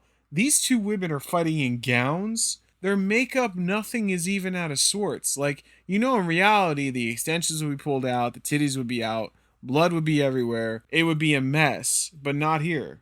Conveniently, it just stays very clean. Yes, it just keeps getting worse. Again, you see how these movies are starting to just lose logic and disbelief and all this other type of nonsense. But I was gonna say, I guess after this, do you want to talk about the car and? Yes, they were just car racers from LA that were stealing DVD players to fund their car racing. That's where this all began. Cut to now, they're in a fucking palace in Dubai. She's in a gown fighting a UFC trained bodyguard. And Dominic and Brian are in this room, and Dominic is so strong, he can lift a car and hold it. Not just lift it for a second, hold it in like a squat position while Brian has all the time in the world to do what he has to do. That's that retard strength. I don't know. Yes, and yes, he said retard, because it is retard strength, okay? If you're offended by that, well, you know our philosophy here. Tell him, David. Go fuck yourself. Yeah. But yes, he gets this, there's no other explanation, it's retard strength, and after all the head injuries he sustained and all the car accidents and everything else and the head trauma from fighting The Rock and God knows what else happened to this man throughout time, yes, at this point, he has a crack in his skull and it's just leaking into his body and he has this crazy strength. Then they get the car, they got to escape. So, how do they escape, David? They take the car and they drive it through the building. Like, they drive it out, like, they're on, like, let's say, the 100th floor. They drive the supercar through the party, out the window, into the next neighboring skyscraper. And nail it. And mind you, you might be thinking, oh my God, they drove out of a building into another building at rocket speed. That must be injured from this. Nope, they are totally fine. Totally fine. After this thrilling sequence, the tension's building between Jason Statham and them, and then Kurt Russell's kind of on them, and the search for God's eye is on.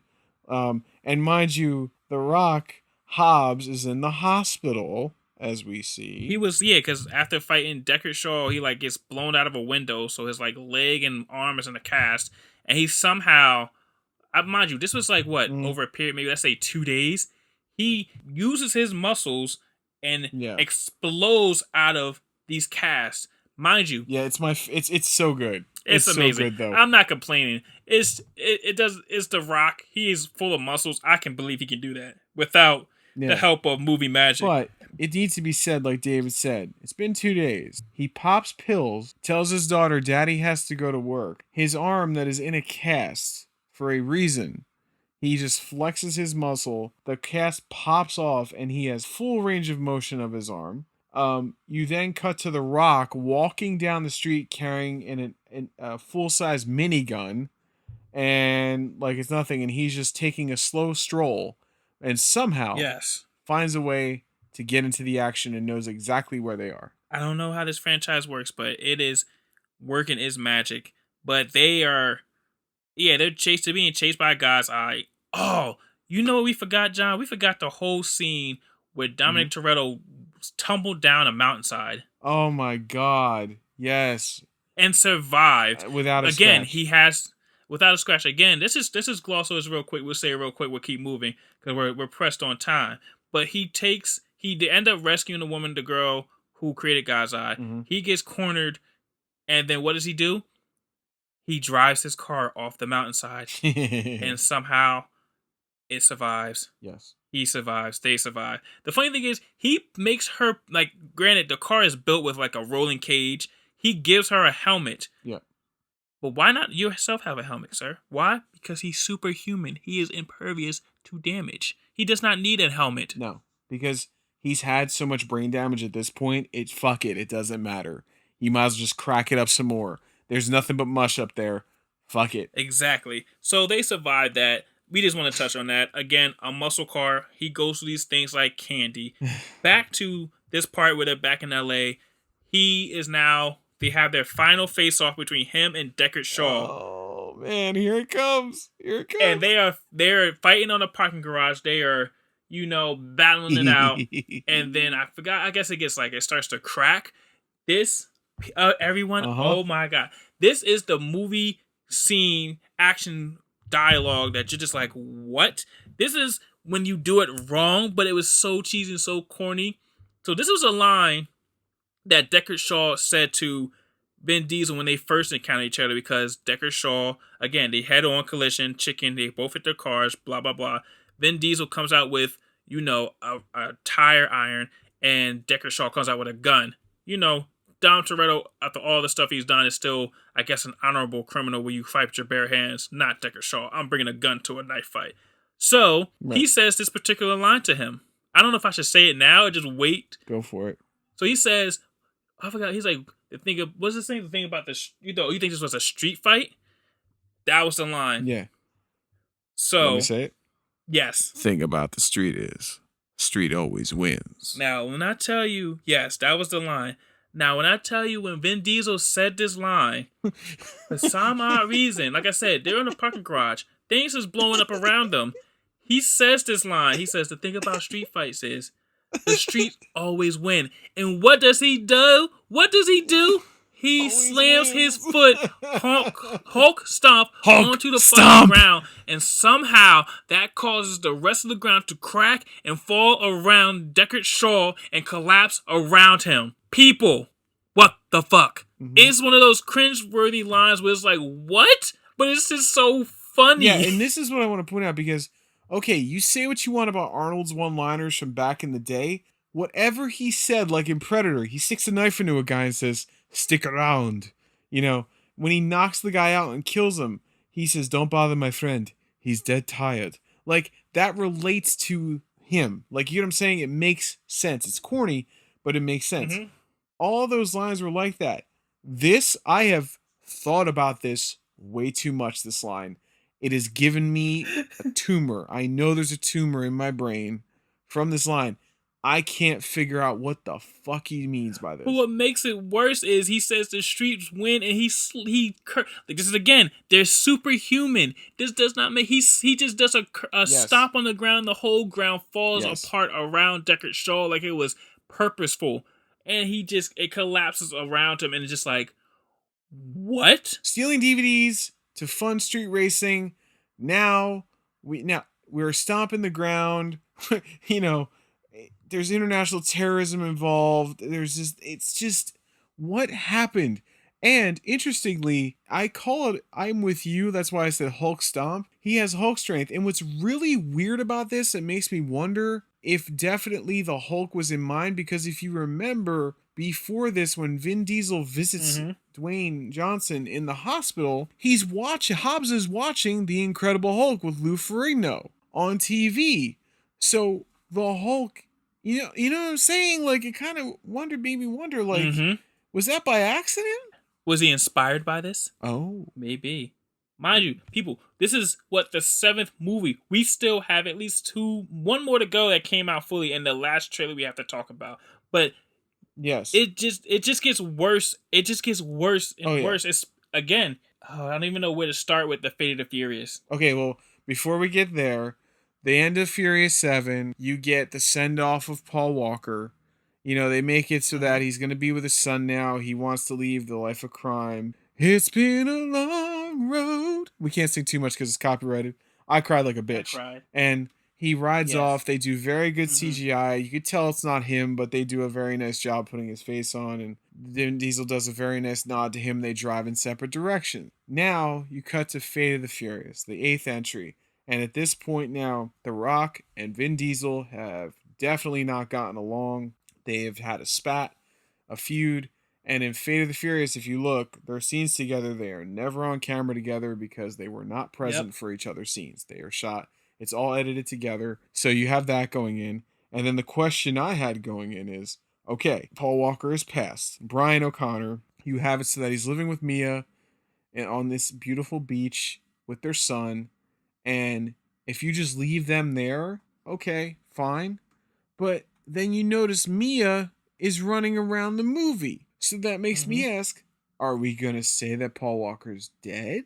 Or no, and apparently not. And this is when this whole, oh my god, this entry, Jesus Christ, the Fate of the Furious, go, go, go. It's just that, like I said, these movies are awesome. They're great. They're entertaining. It's just the logic just does not make sense. So this one is more about, cyber terrorism with Cypher, which is played by the lovely Charlize Theron. I love her. Yes. She is great. But yes, again, okay. Also, Dominic Toretto's in Cuba now, right? I'm also very confused about what his heritage and race is in these movies. Oh, dude, because he's Italian. Is he Italian or is he Spanish? I can't tell because he spends a lot of time in these Spanish countries. Not that you can't do that, but it's just like they never actually tell you what his ethnicity is, his heritage, and any of that. Yeah, and I honestly thought he was Italian. I thought Dominic Toretto, sounds very Italian, and that's kind of what I thought. That is his actual ethnicity, half of his ethnicity in real life, and that's why I figured it's very ambiguous. Yeah, they don't really tell you for sure, but yes, but everybody's back, everyone's back, and you find out even Kurt Russell, and you also find out another female character has returned, and very specifically to Vin Diesel, something has happened. Yes, David. If we're gonna spoiler alert if you did not see this movie already. Spoil. Dominic has a son. Yes. What? And you know who is by? The girl he had a one-night stand with 2 movies ago, and that puts quite a few years between those movies, and I use the keyword years because Fast and Furious 6 was 2013 and the Fate of the Furious was 2017. That's 4 years by my count. But this is a baby. A baby, like literally just born baby. And in the beginning of Furious 7, Elsa Pataki did not look pregnant at all. And not even the slightest. No. And yep, Vin Diesel's dad to a baby, like a very small baby, but has... does he have latent sperm? Like it doesn't kick in until 2 years later? Yeah, you know what it is? It's like, you know how in the race he waits to hit the NOS? Like he waits till he gets to the finish line? Oh my god. That's what his sperm does. It just laying dormant. All right, let's go now! And just zoom right in the uterus into the womb. Yeah, because he has NOS in his balls, so that kicks into the sperm right to the finish line. It's like, here I go. And yes. And oddly, and it's not even like this happened directly after he reunited with Letty. Like, oh yeah, she got her memory back, by the way, shockingly. Yes. But they're together, like, time has gone by, and this is a baby, and Dom's the father, and I know what you're thinking. Well, Cypher's the villain, and certainly that scumbag, that Deckard Shaw, that Jason Statham, the man that killed Han, that blew up Dominic Toretto's house and almost killed Mia, Brian, and Vin Diesel's nephew, the son of Brian O'Connor, Jack, was very close to that explosion. So, but guess what? He's back. But this time he is helping them out. You kill a friend You try and kill my family, and now you want me to work with you. Also, I'm gonna say this. The theme around these movies is family. Family. Like, I mean, they're having barbecues at the end of each one of these movies. Yes, so pretty much Cypher is holding Dom's child hostage so he can do things for her.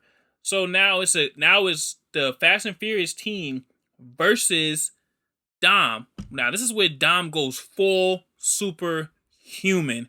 What I mean, Dom was just like I said, he is now completed his circle, of complete. Badassery, super agent with no training. Like when I mean, like, they are after him. When they corner him in their cars, again, he has his muscle car. God knows how he got it. Actually, before that, when wherever he's trying to get from this diplomat that Cypher wants him to go after, he is being shot at. He has a shield. He can cut open. He got the buzzsaw and all this stuff. He's like, he's Batman now. Yes, he is pretty much Batman. Yes. But again, they finally corner him. They harpoon his car. I mean, it takes all, I think, 6 members, including The Rock. Mm-hmm. Mind you, they also have a new member. Whatchamacallit, I forgot his name. He's actually Clint Eastwood's son. Oh, Scott Eastwood is Little Nobody in relation to Mr. Nobody, yes. Kurt Russell. So they're all after. Oh, damn it! We're skipping the whole jailbreak scene between The Rock and Deckard Shaw. It was a great scene. You know, it's pretty much just them two just escaping from jail, but like they're kicking everyone's ass when they do it. They get out of jail. Yes. And The Rock's strength is now gone Kryptonian at this point. Now he's Doomsday. Pretty much, yes. He rips a bench, like the bench that you sleep on in jail, I guess, in a sense. If you've never been to jail, if you ever seen movies where they're in jail, it's a little cot that you sit on. It's not comfortable. But he rips that off and does curls with that. Like, he rips that off the wall and does curls. That's how level of strength he is. But they escape from jail. Mr. Nobody picks them up. Now they're working with them to stop Dom Toretto. So Dom Toretto, again, is being cornered by all of them. They all 6 of them, or 5, however many in the team, are harpooned into his car. And it takes all of them just to hold his car steady. I tell you again, he leans full into this super badass agent of God knows how did he learn this skill. He does a little shoulder bump onto the car door. What does it do? It pops the whole door off to the point where it hits someone's car and kind of makes them back up. And then he ends up getting out of that some way where he uses his muscle car to whiplash everyone. And I was like, how does he even do this? Somehow gets away. Like I said, this is when he is leaning into the super agent. Like, he knows how to work cybersecurity. He knows how to evade people. I don't know how did he do these things, but he does it. He does. Where Dominic got all this training, like you said, who the hell knows? And the fact that now, the other thing too is, this is supposed to be taking place in New York City. And I know they got some shots there, but honestly, did you feel that really captured New York? Did you really buy that they were in New York? Not really, no. Same. I didn't buy that at all. It didn't really look like they got that feel. It looked like we got a lookalike city with some insert shots in, and he's being blackmailed by Cypher, and he's made to be the villain, and it's just this fucking movie.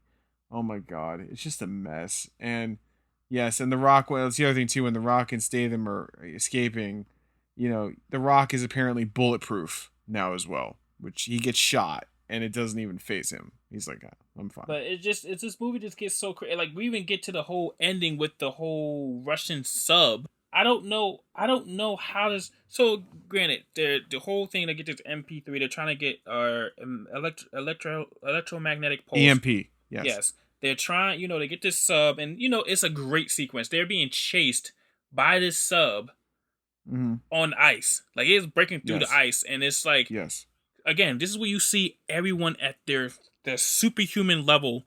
Like, Tyrese. There's a point where Tyrese's character, Roman Pierce, is being Roman Pierce. What does he pick? An orange Lamborghini. Everyone else picks practical cars. He picks an orange Lamborghini. What happens? It starts to drown. Chris Ludacris' character saves him. He is now being dragged across this ice, which actually looks kind of fun. It does. On the car door. by Ludacris in his car. He's being dragged, and it's a point where he's being shot at. I don't know where Roman Pierce learned this, but somehow he gets it. Like, he's getting chased by these people on these little motorcycles, little scooters, whatever they call them, the ice scooters. Yes. He ends up hitting one with the car door, takes their gun, and just does James Bond level shooting and takes them all out. Yes. By the way, it has now officially become, this one is a James Bond movie. 100%. Yes. It is now full James Bond. Full This James crew Bond. in the movie. And this is also the same movie where The Rock, when Cypher shoots a torpedo at them, it lands on top of the ice and is still moving. The Rock gets out of the car as it's still moving. He uses his strength and pushes it away towards the other vehicles and explodes. I'm like, what the fuck? Again, at this point, he is Kryptonian. He is taking the super soldier serum. I don't know what. Like, every movie, his strength gets more. And even in Fast 5, you notice, it's never really.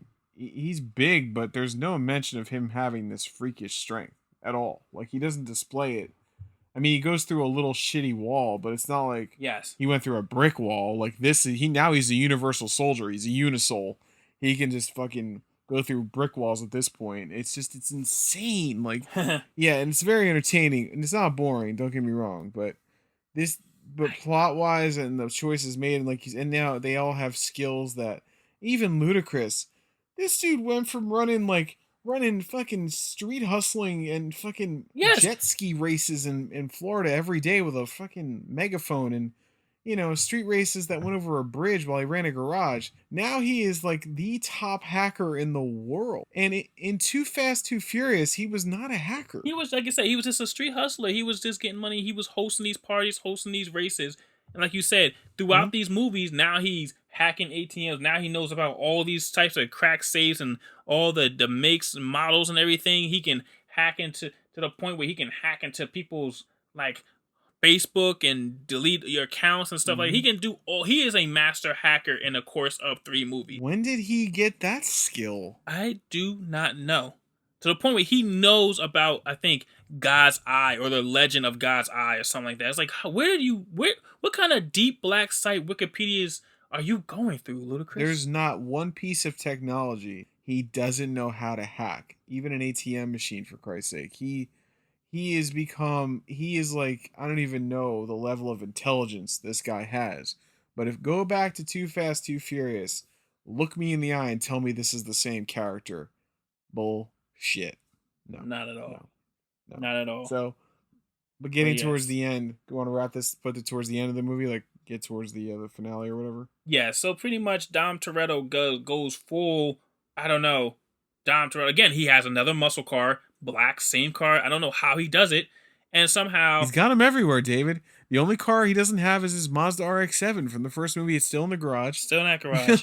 I wouldn't be surprised if the same garage that he stomped the ground on ended up breaking it. He's like, damn it, I shouldn't have stomped on the ground and said the streets always wins. Can someone out there please edit in the RX-7 just getting crushed in that garage? That would be great. But yes, they ended off with... So, also, I forgot to say, Deckard Shaw and somehow his recovered brother, Owen Shaw, helped save Dominic Toretto's baby as they're taking care of all this business on the ground. Because Cypher is in this airplane that never lands, apparently. I don't know how she does it, but I don't know, there's not enough fuel in the world that she can do this. Whatever. They end up hijacking this, and they end up saving his baby. Cypher ends up getting away. They have his son. Boom. They end up stopping the submarine. Somehow, Dominic Toretto uses his driving skills, because it's being followed by a missile, goes over a cliff, somehow misses the top of the submarine, the missile hits the submarine, boom, they stop it, they save the day. Now this is the part where it doesn't even make more or less sense. They have their family barbecue. Family is everything.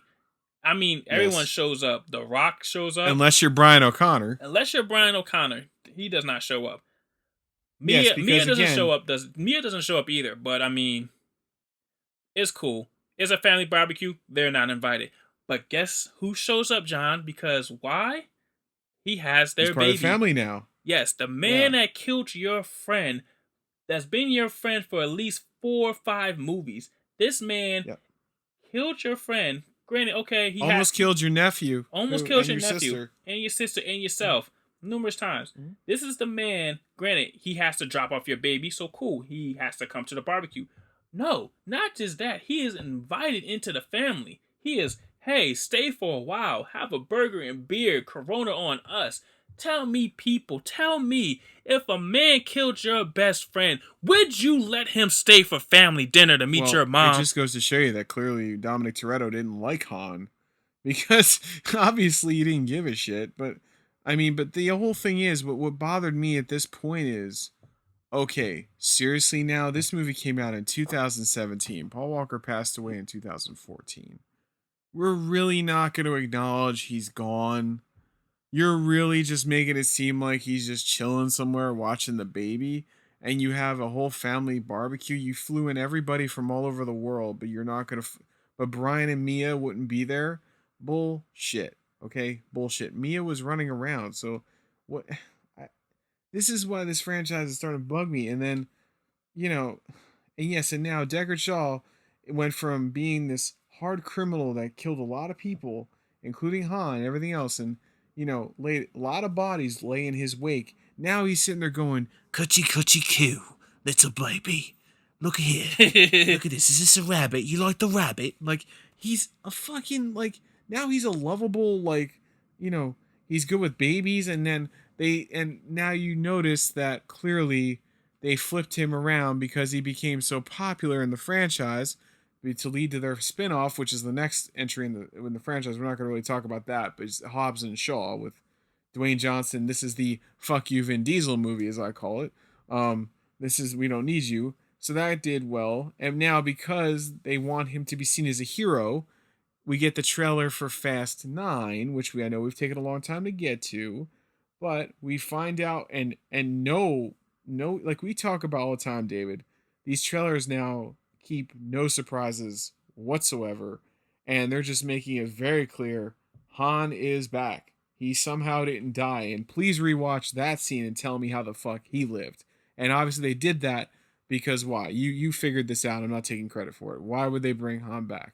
Because, like you said before, they needed to have Deckard Shaw be a good guy. You can't have him be the bad guy or the killer, in a sense, and have him in their own movie with The Rock. It doesn't make sense that way. Why would you? That's why it just doesn't make sense. You know, like you said earlier, he was this bad guy, and everything like that. He was trying to kill them, and like you said, like really bad guy. Yeah, he was a really bad guy. Okay. Yes, he was murdering people and trying to kill them. So you have to make him sympathetic. You have to make him likable. The only way he was only really a bad guy is because he killed their friend. Now, if their friend is alive, he is no longer seen as the bad guy. He is just seen as maybe an asshole, maybe an anti-villain, but he's not a villain or an anti-hero. He's not a... Right, but he saved Dominic's baby that stayed a baby for 3 years, so therefore he's now part of the family. Now he gets to street race with us, and, you know, maybe we'll give him a DVD player from the basement that we have kept from all those ones we stole, if he plays his cards right. But the other thing, also, I just want to point out something really quick, too. Also, at the end of the movie, you know who else is now a Mr. Nice Guy and also not dead? Is his bro! The other Shaw brother! He's fine! And we love him too! He's a little bit injured, but he's still able to, you know, move and groove and everything like that. But like I said, he had to make him into a bad guy. I mean, a good guy. Because also, quick synopsis, if you watch, because he was like a special agent, you know, apparently he killed his team. That was the story they gave us in the Fast and Furious franchise. But in Hobbs and Shaw, they lean more into this whole good guy thing. No, he was betrayed. He was betrayed by the country that he fought for. So technically now he's really not a bad guy. He's just a guy who got screwed over. So... oh my God. Again, this franchise makes a lot of retcon. It doesn't make sense. But that's when we go... Now that's when we lean into... It just keeps going. Fast 9. It keeps going. It does not stop. Let's do it. We're gonna wrap this up with what this trailer dropped like a bomb. Yes. Like a hot turd dropped, and holy shit. Thought David. Han surviving was the bomb. No. Dominic Toretto has a brother. A what? A brother. 20 years this Excuse franchise me? is. 20 years, 9 movies. No mention of them ever having a sibling. In fact, they reiterate multiple times that it's just been the two of them. Am I wrong? They reiterated it multiple times that it's Yes. just been Dom and Mia. That's why I said this earlier. Mm-hmm. Dom and Mia. Evidently, he has a brother played by John Cena. Exactly. And again, this franchise is built on family. How do you have a franchise that is so... And honestly, I don't think they really leaned into the whole family aspect until Fast and Furious 4. It's been really strong about this whole family aspect. How can you be so strong as a family and then forget to mention you have a brother that you abandoned or left out there somewhere in the cold? That is not family, Dom. You're a hypocrite. We already know you're a hypocrite because you're letting the man who supposedly killed your friend that you did not know was alive. I don't know how they're going to retcon that. Maybe he did know. But you let a man who killed your friend into the embrace of your bosom of your family. This is a franchise full of things that don't make sense, but this, by far, is pure shit in terms of writing and trying to make us swallow this one.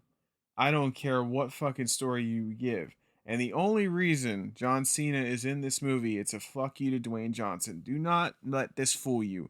Just like Dwayne Johnson gave the fuck you with the Hobbs and Shaw movie without even a Vin Diesel cameo. Their feud is real, okay? And clearly they're making this movie without Hobbs, so you need a big muscle. I mean, look at what an FU this is.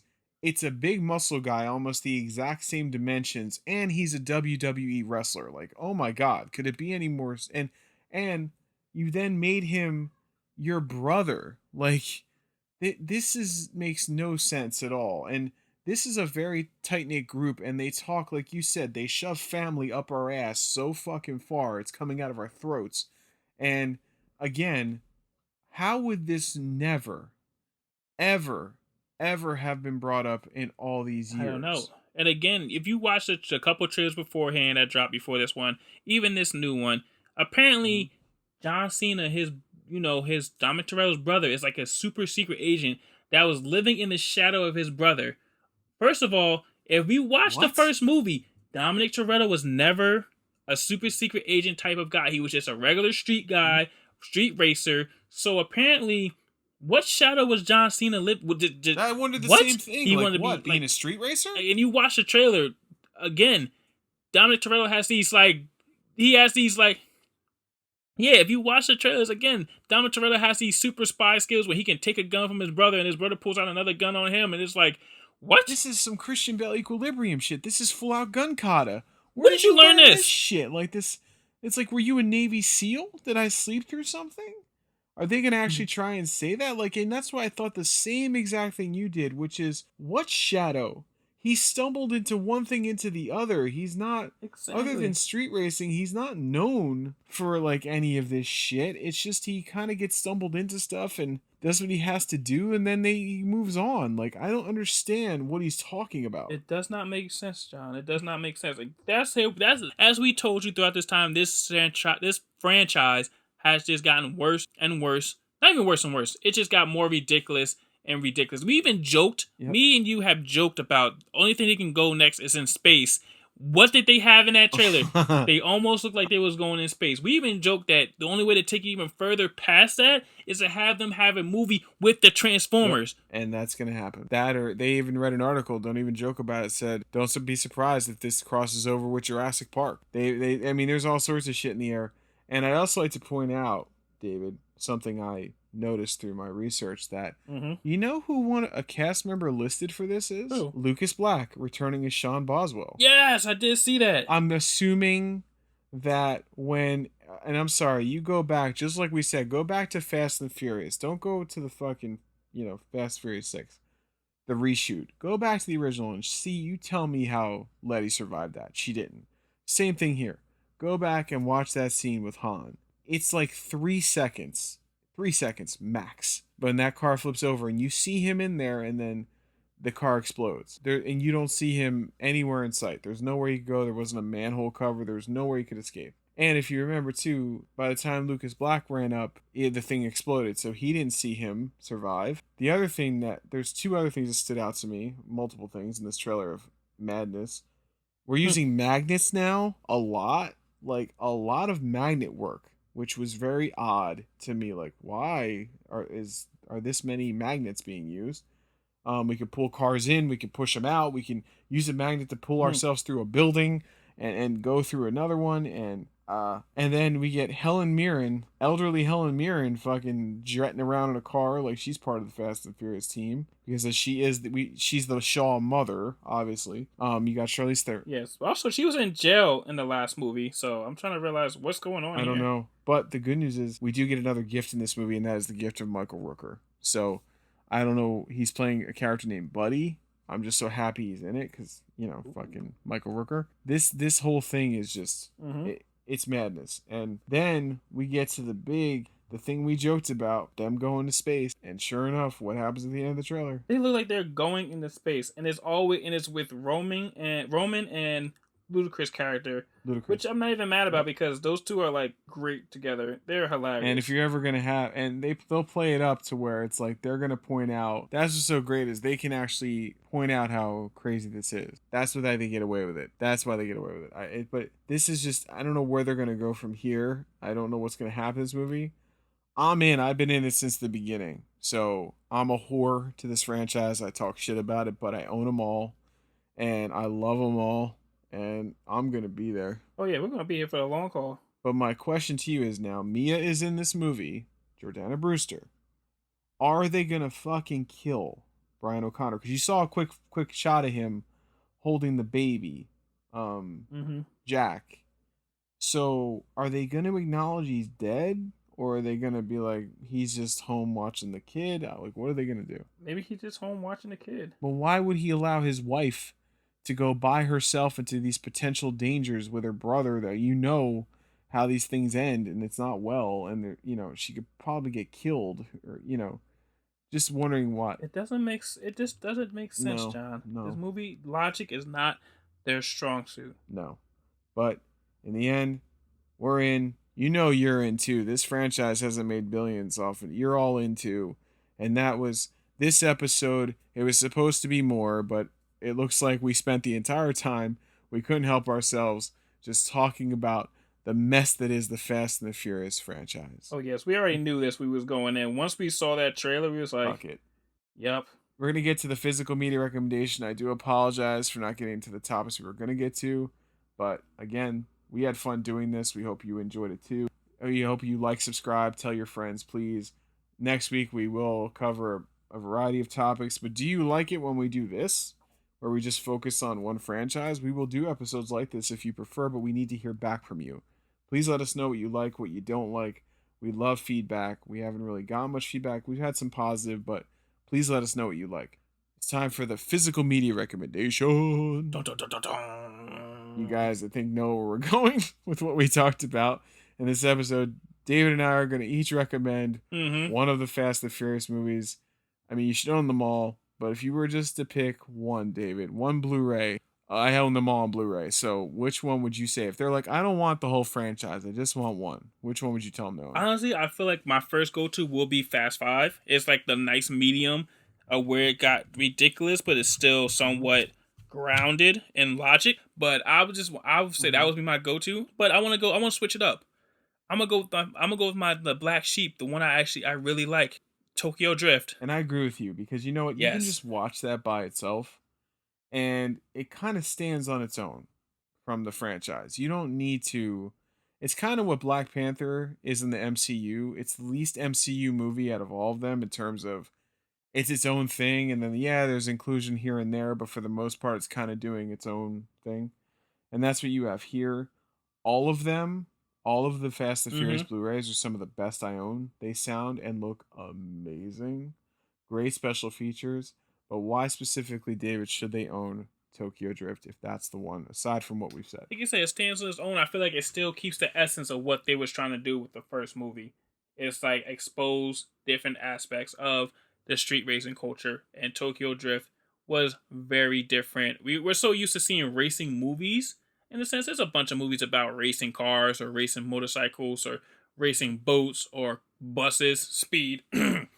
but Tokyo Drift was like, to me, I didn't know about drifting. So seeing that, and they actually had actual drifting legends from Japan make cameos in there. Yes. Now, granted, like I said, I don't know much about their culture. I don't really know much about racing like that or the drifting world, but they had them in there. I read about them. They had a couple, like 2 or 3 of the top drifters make cameos in that movie. And like I said, it kept the essence. It didn't really have Yes. it didn't have nobody from the original cast, or at least the first 2 movies, until Dominic Toretto make his cameo at the end. But it's just like it was just a good movie on its own. And also, I love the soundtrack. Like I actually I don't buy nothing. We rip it online. Sorry if you hear that. Whatever.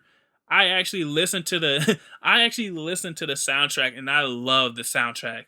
Like the first song when they that whole montage of them like in school, or even just the song when they was like before the race when they had the Asian people singing. Oh no, if you know, you got to go fast and furious. Yep. Fast and furious. Dude, I love that soundtrack. So I'm going with Tokyo Drift. It was very entertaining. I love the movie. I can watch that movie all day. I agree with you. And that Mustang at the end is one of the sweetest cars in that whole franchise. And they had that song, and this again, it goes back to what is Dominic Toretto's nationality? Because when he showed up in that scene, they played that song at the end. I think it was a Don Omar Tego song. They played it, and he always played that with him. So it's like, what are you? Yes. Again, let's not dwell on that. Tokyo Drift, my recommendation. We're going with that. A fine choice. And I just want to throw something in real quick to even more of a mystery of Dominic's ethnicity. If he is Hispanic, John Cena's white as hell. So yes. So we have a conundrum here. We do. We have a conundrum. And yes, I completely agree with you. Tokyo Drift is an amazing if you're just going to own one of them, because it can be intimidating. I know, looking at a franchise this size, the sequels, how crazy they've gone. And if you don't want to deal with all that, that is a fine film to watch in and of itself. When it starts, it's not like you had to see the others to even know what's going on. It's its own story. It's definitely a fish out of water, East meets West, all that stuff. A lot of fun cultures.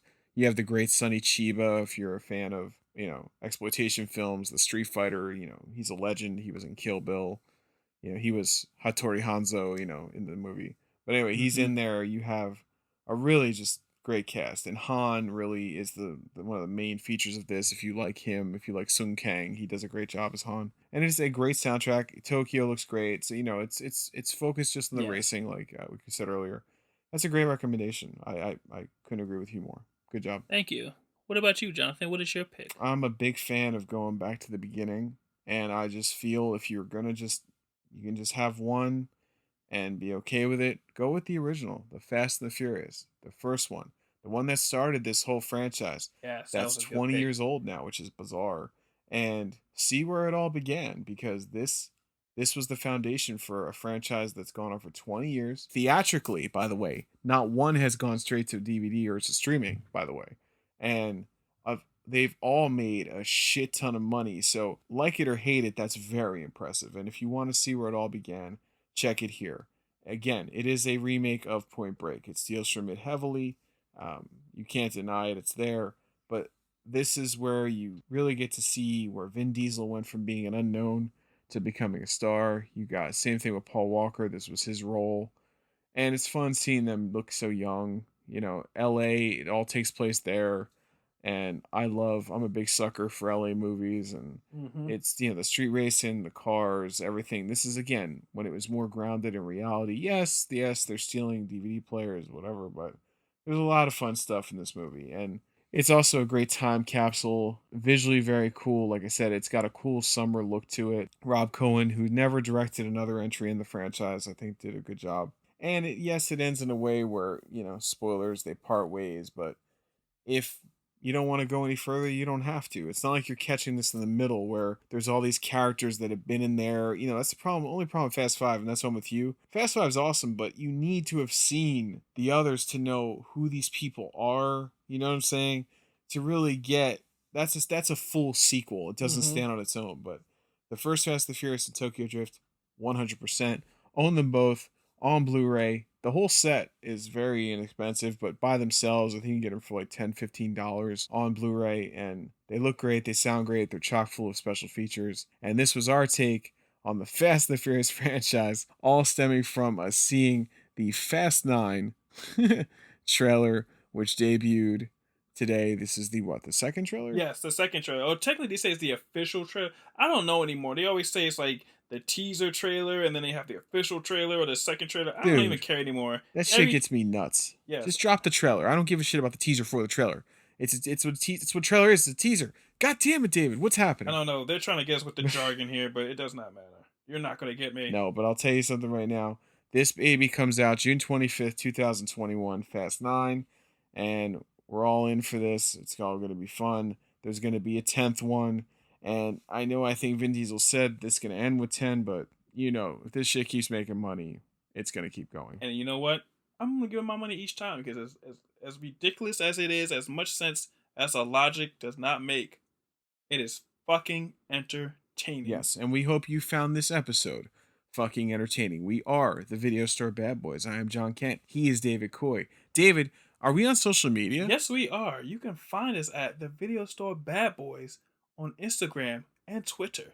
Follow us, subscribe, like, and be entertained, because we are here to entertain you with our shenanigans, our conversations, and our witty banner, because we are the Video Store Bad Boys.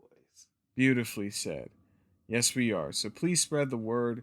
Let us know what you think. Give us our feedback. You can always shoot us an email at videostorebadboys@gmail.com. Also, if you live in the tri-state area of these United States, for now, because the man is going to relocate to LA, you may want to check him out, farfromcoy.com. He is currently on the East Coast, but is also going to be working on the West Coast very soon. Very amazing photographer, my partner, my friend, David Coy. Thank you, Jonathan. And guys, thank you for joining us for this episode. I know we went on topic, but it was a great topic to go off on, because we love the Fast and Furious franchise, and we're gonna rip that shit to pieces, but in a loving way. We're gonna tear it with love. Yes. You know, we're gonna tear it with a little tear in our eyes.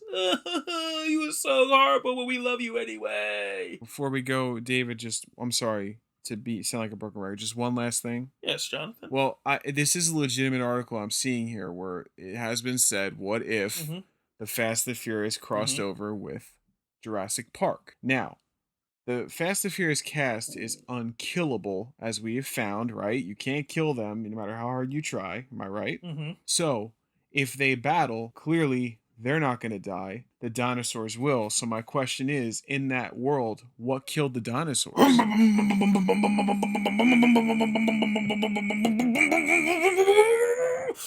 ice! The Video Store Bad Boys podcast is a double pop collar production. Be on the lookout for the Video Store Bad Boys on all of your favorite social media platforms. If you like what you heard, like and subscribe.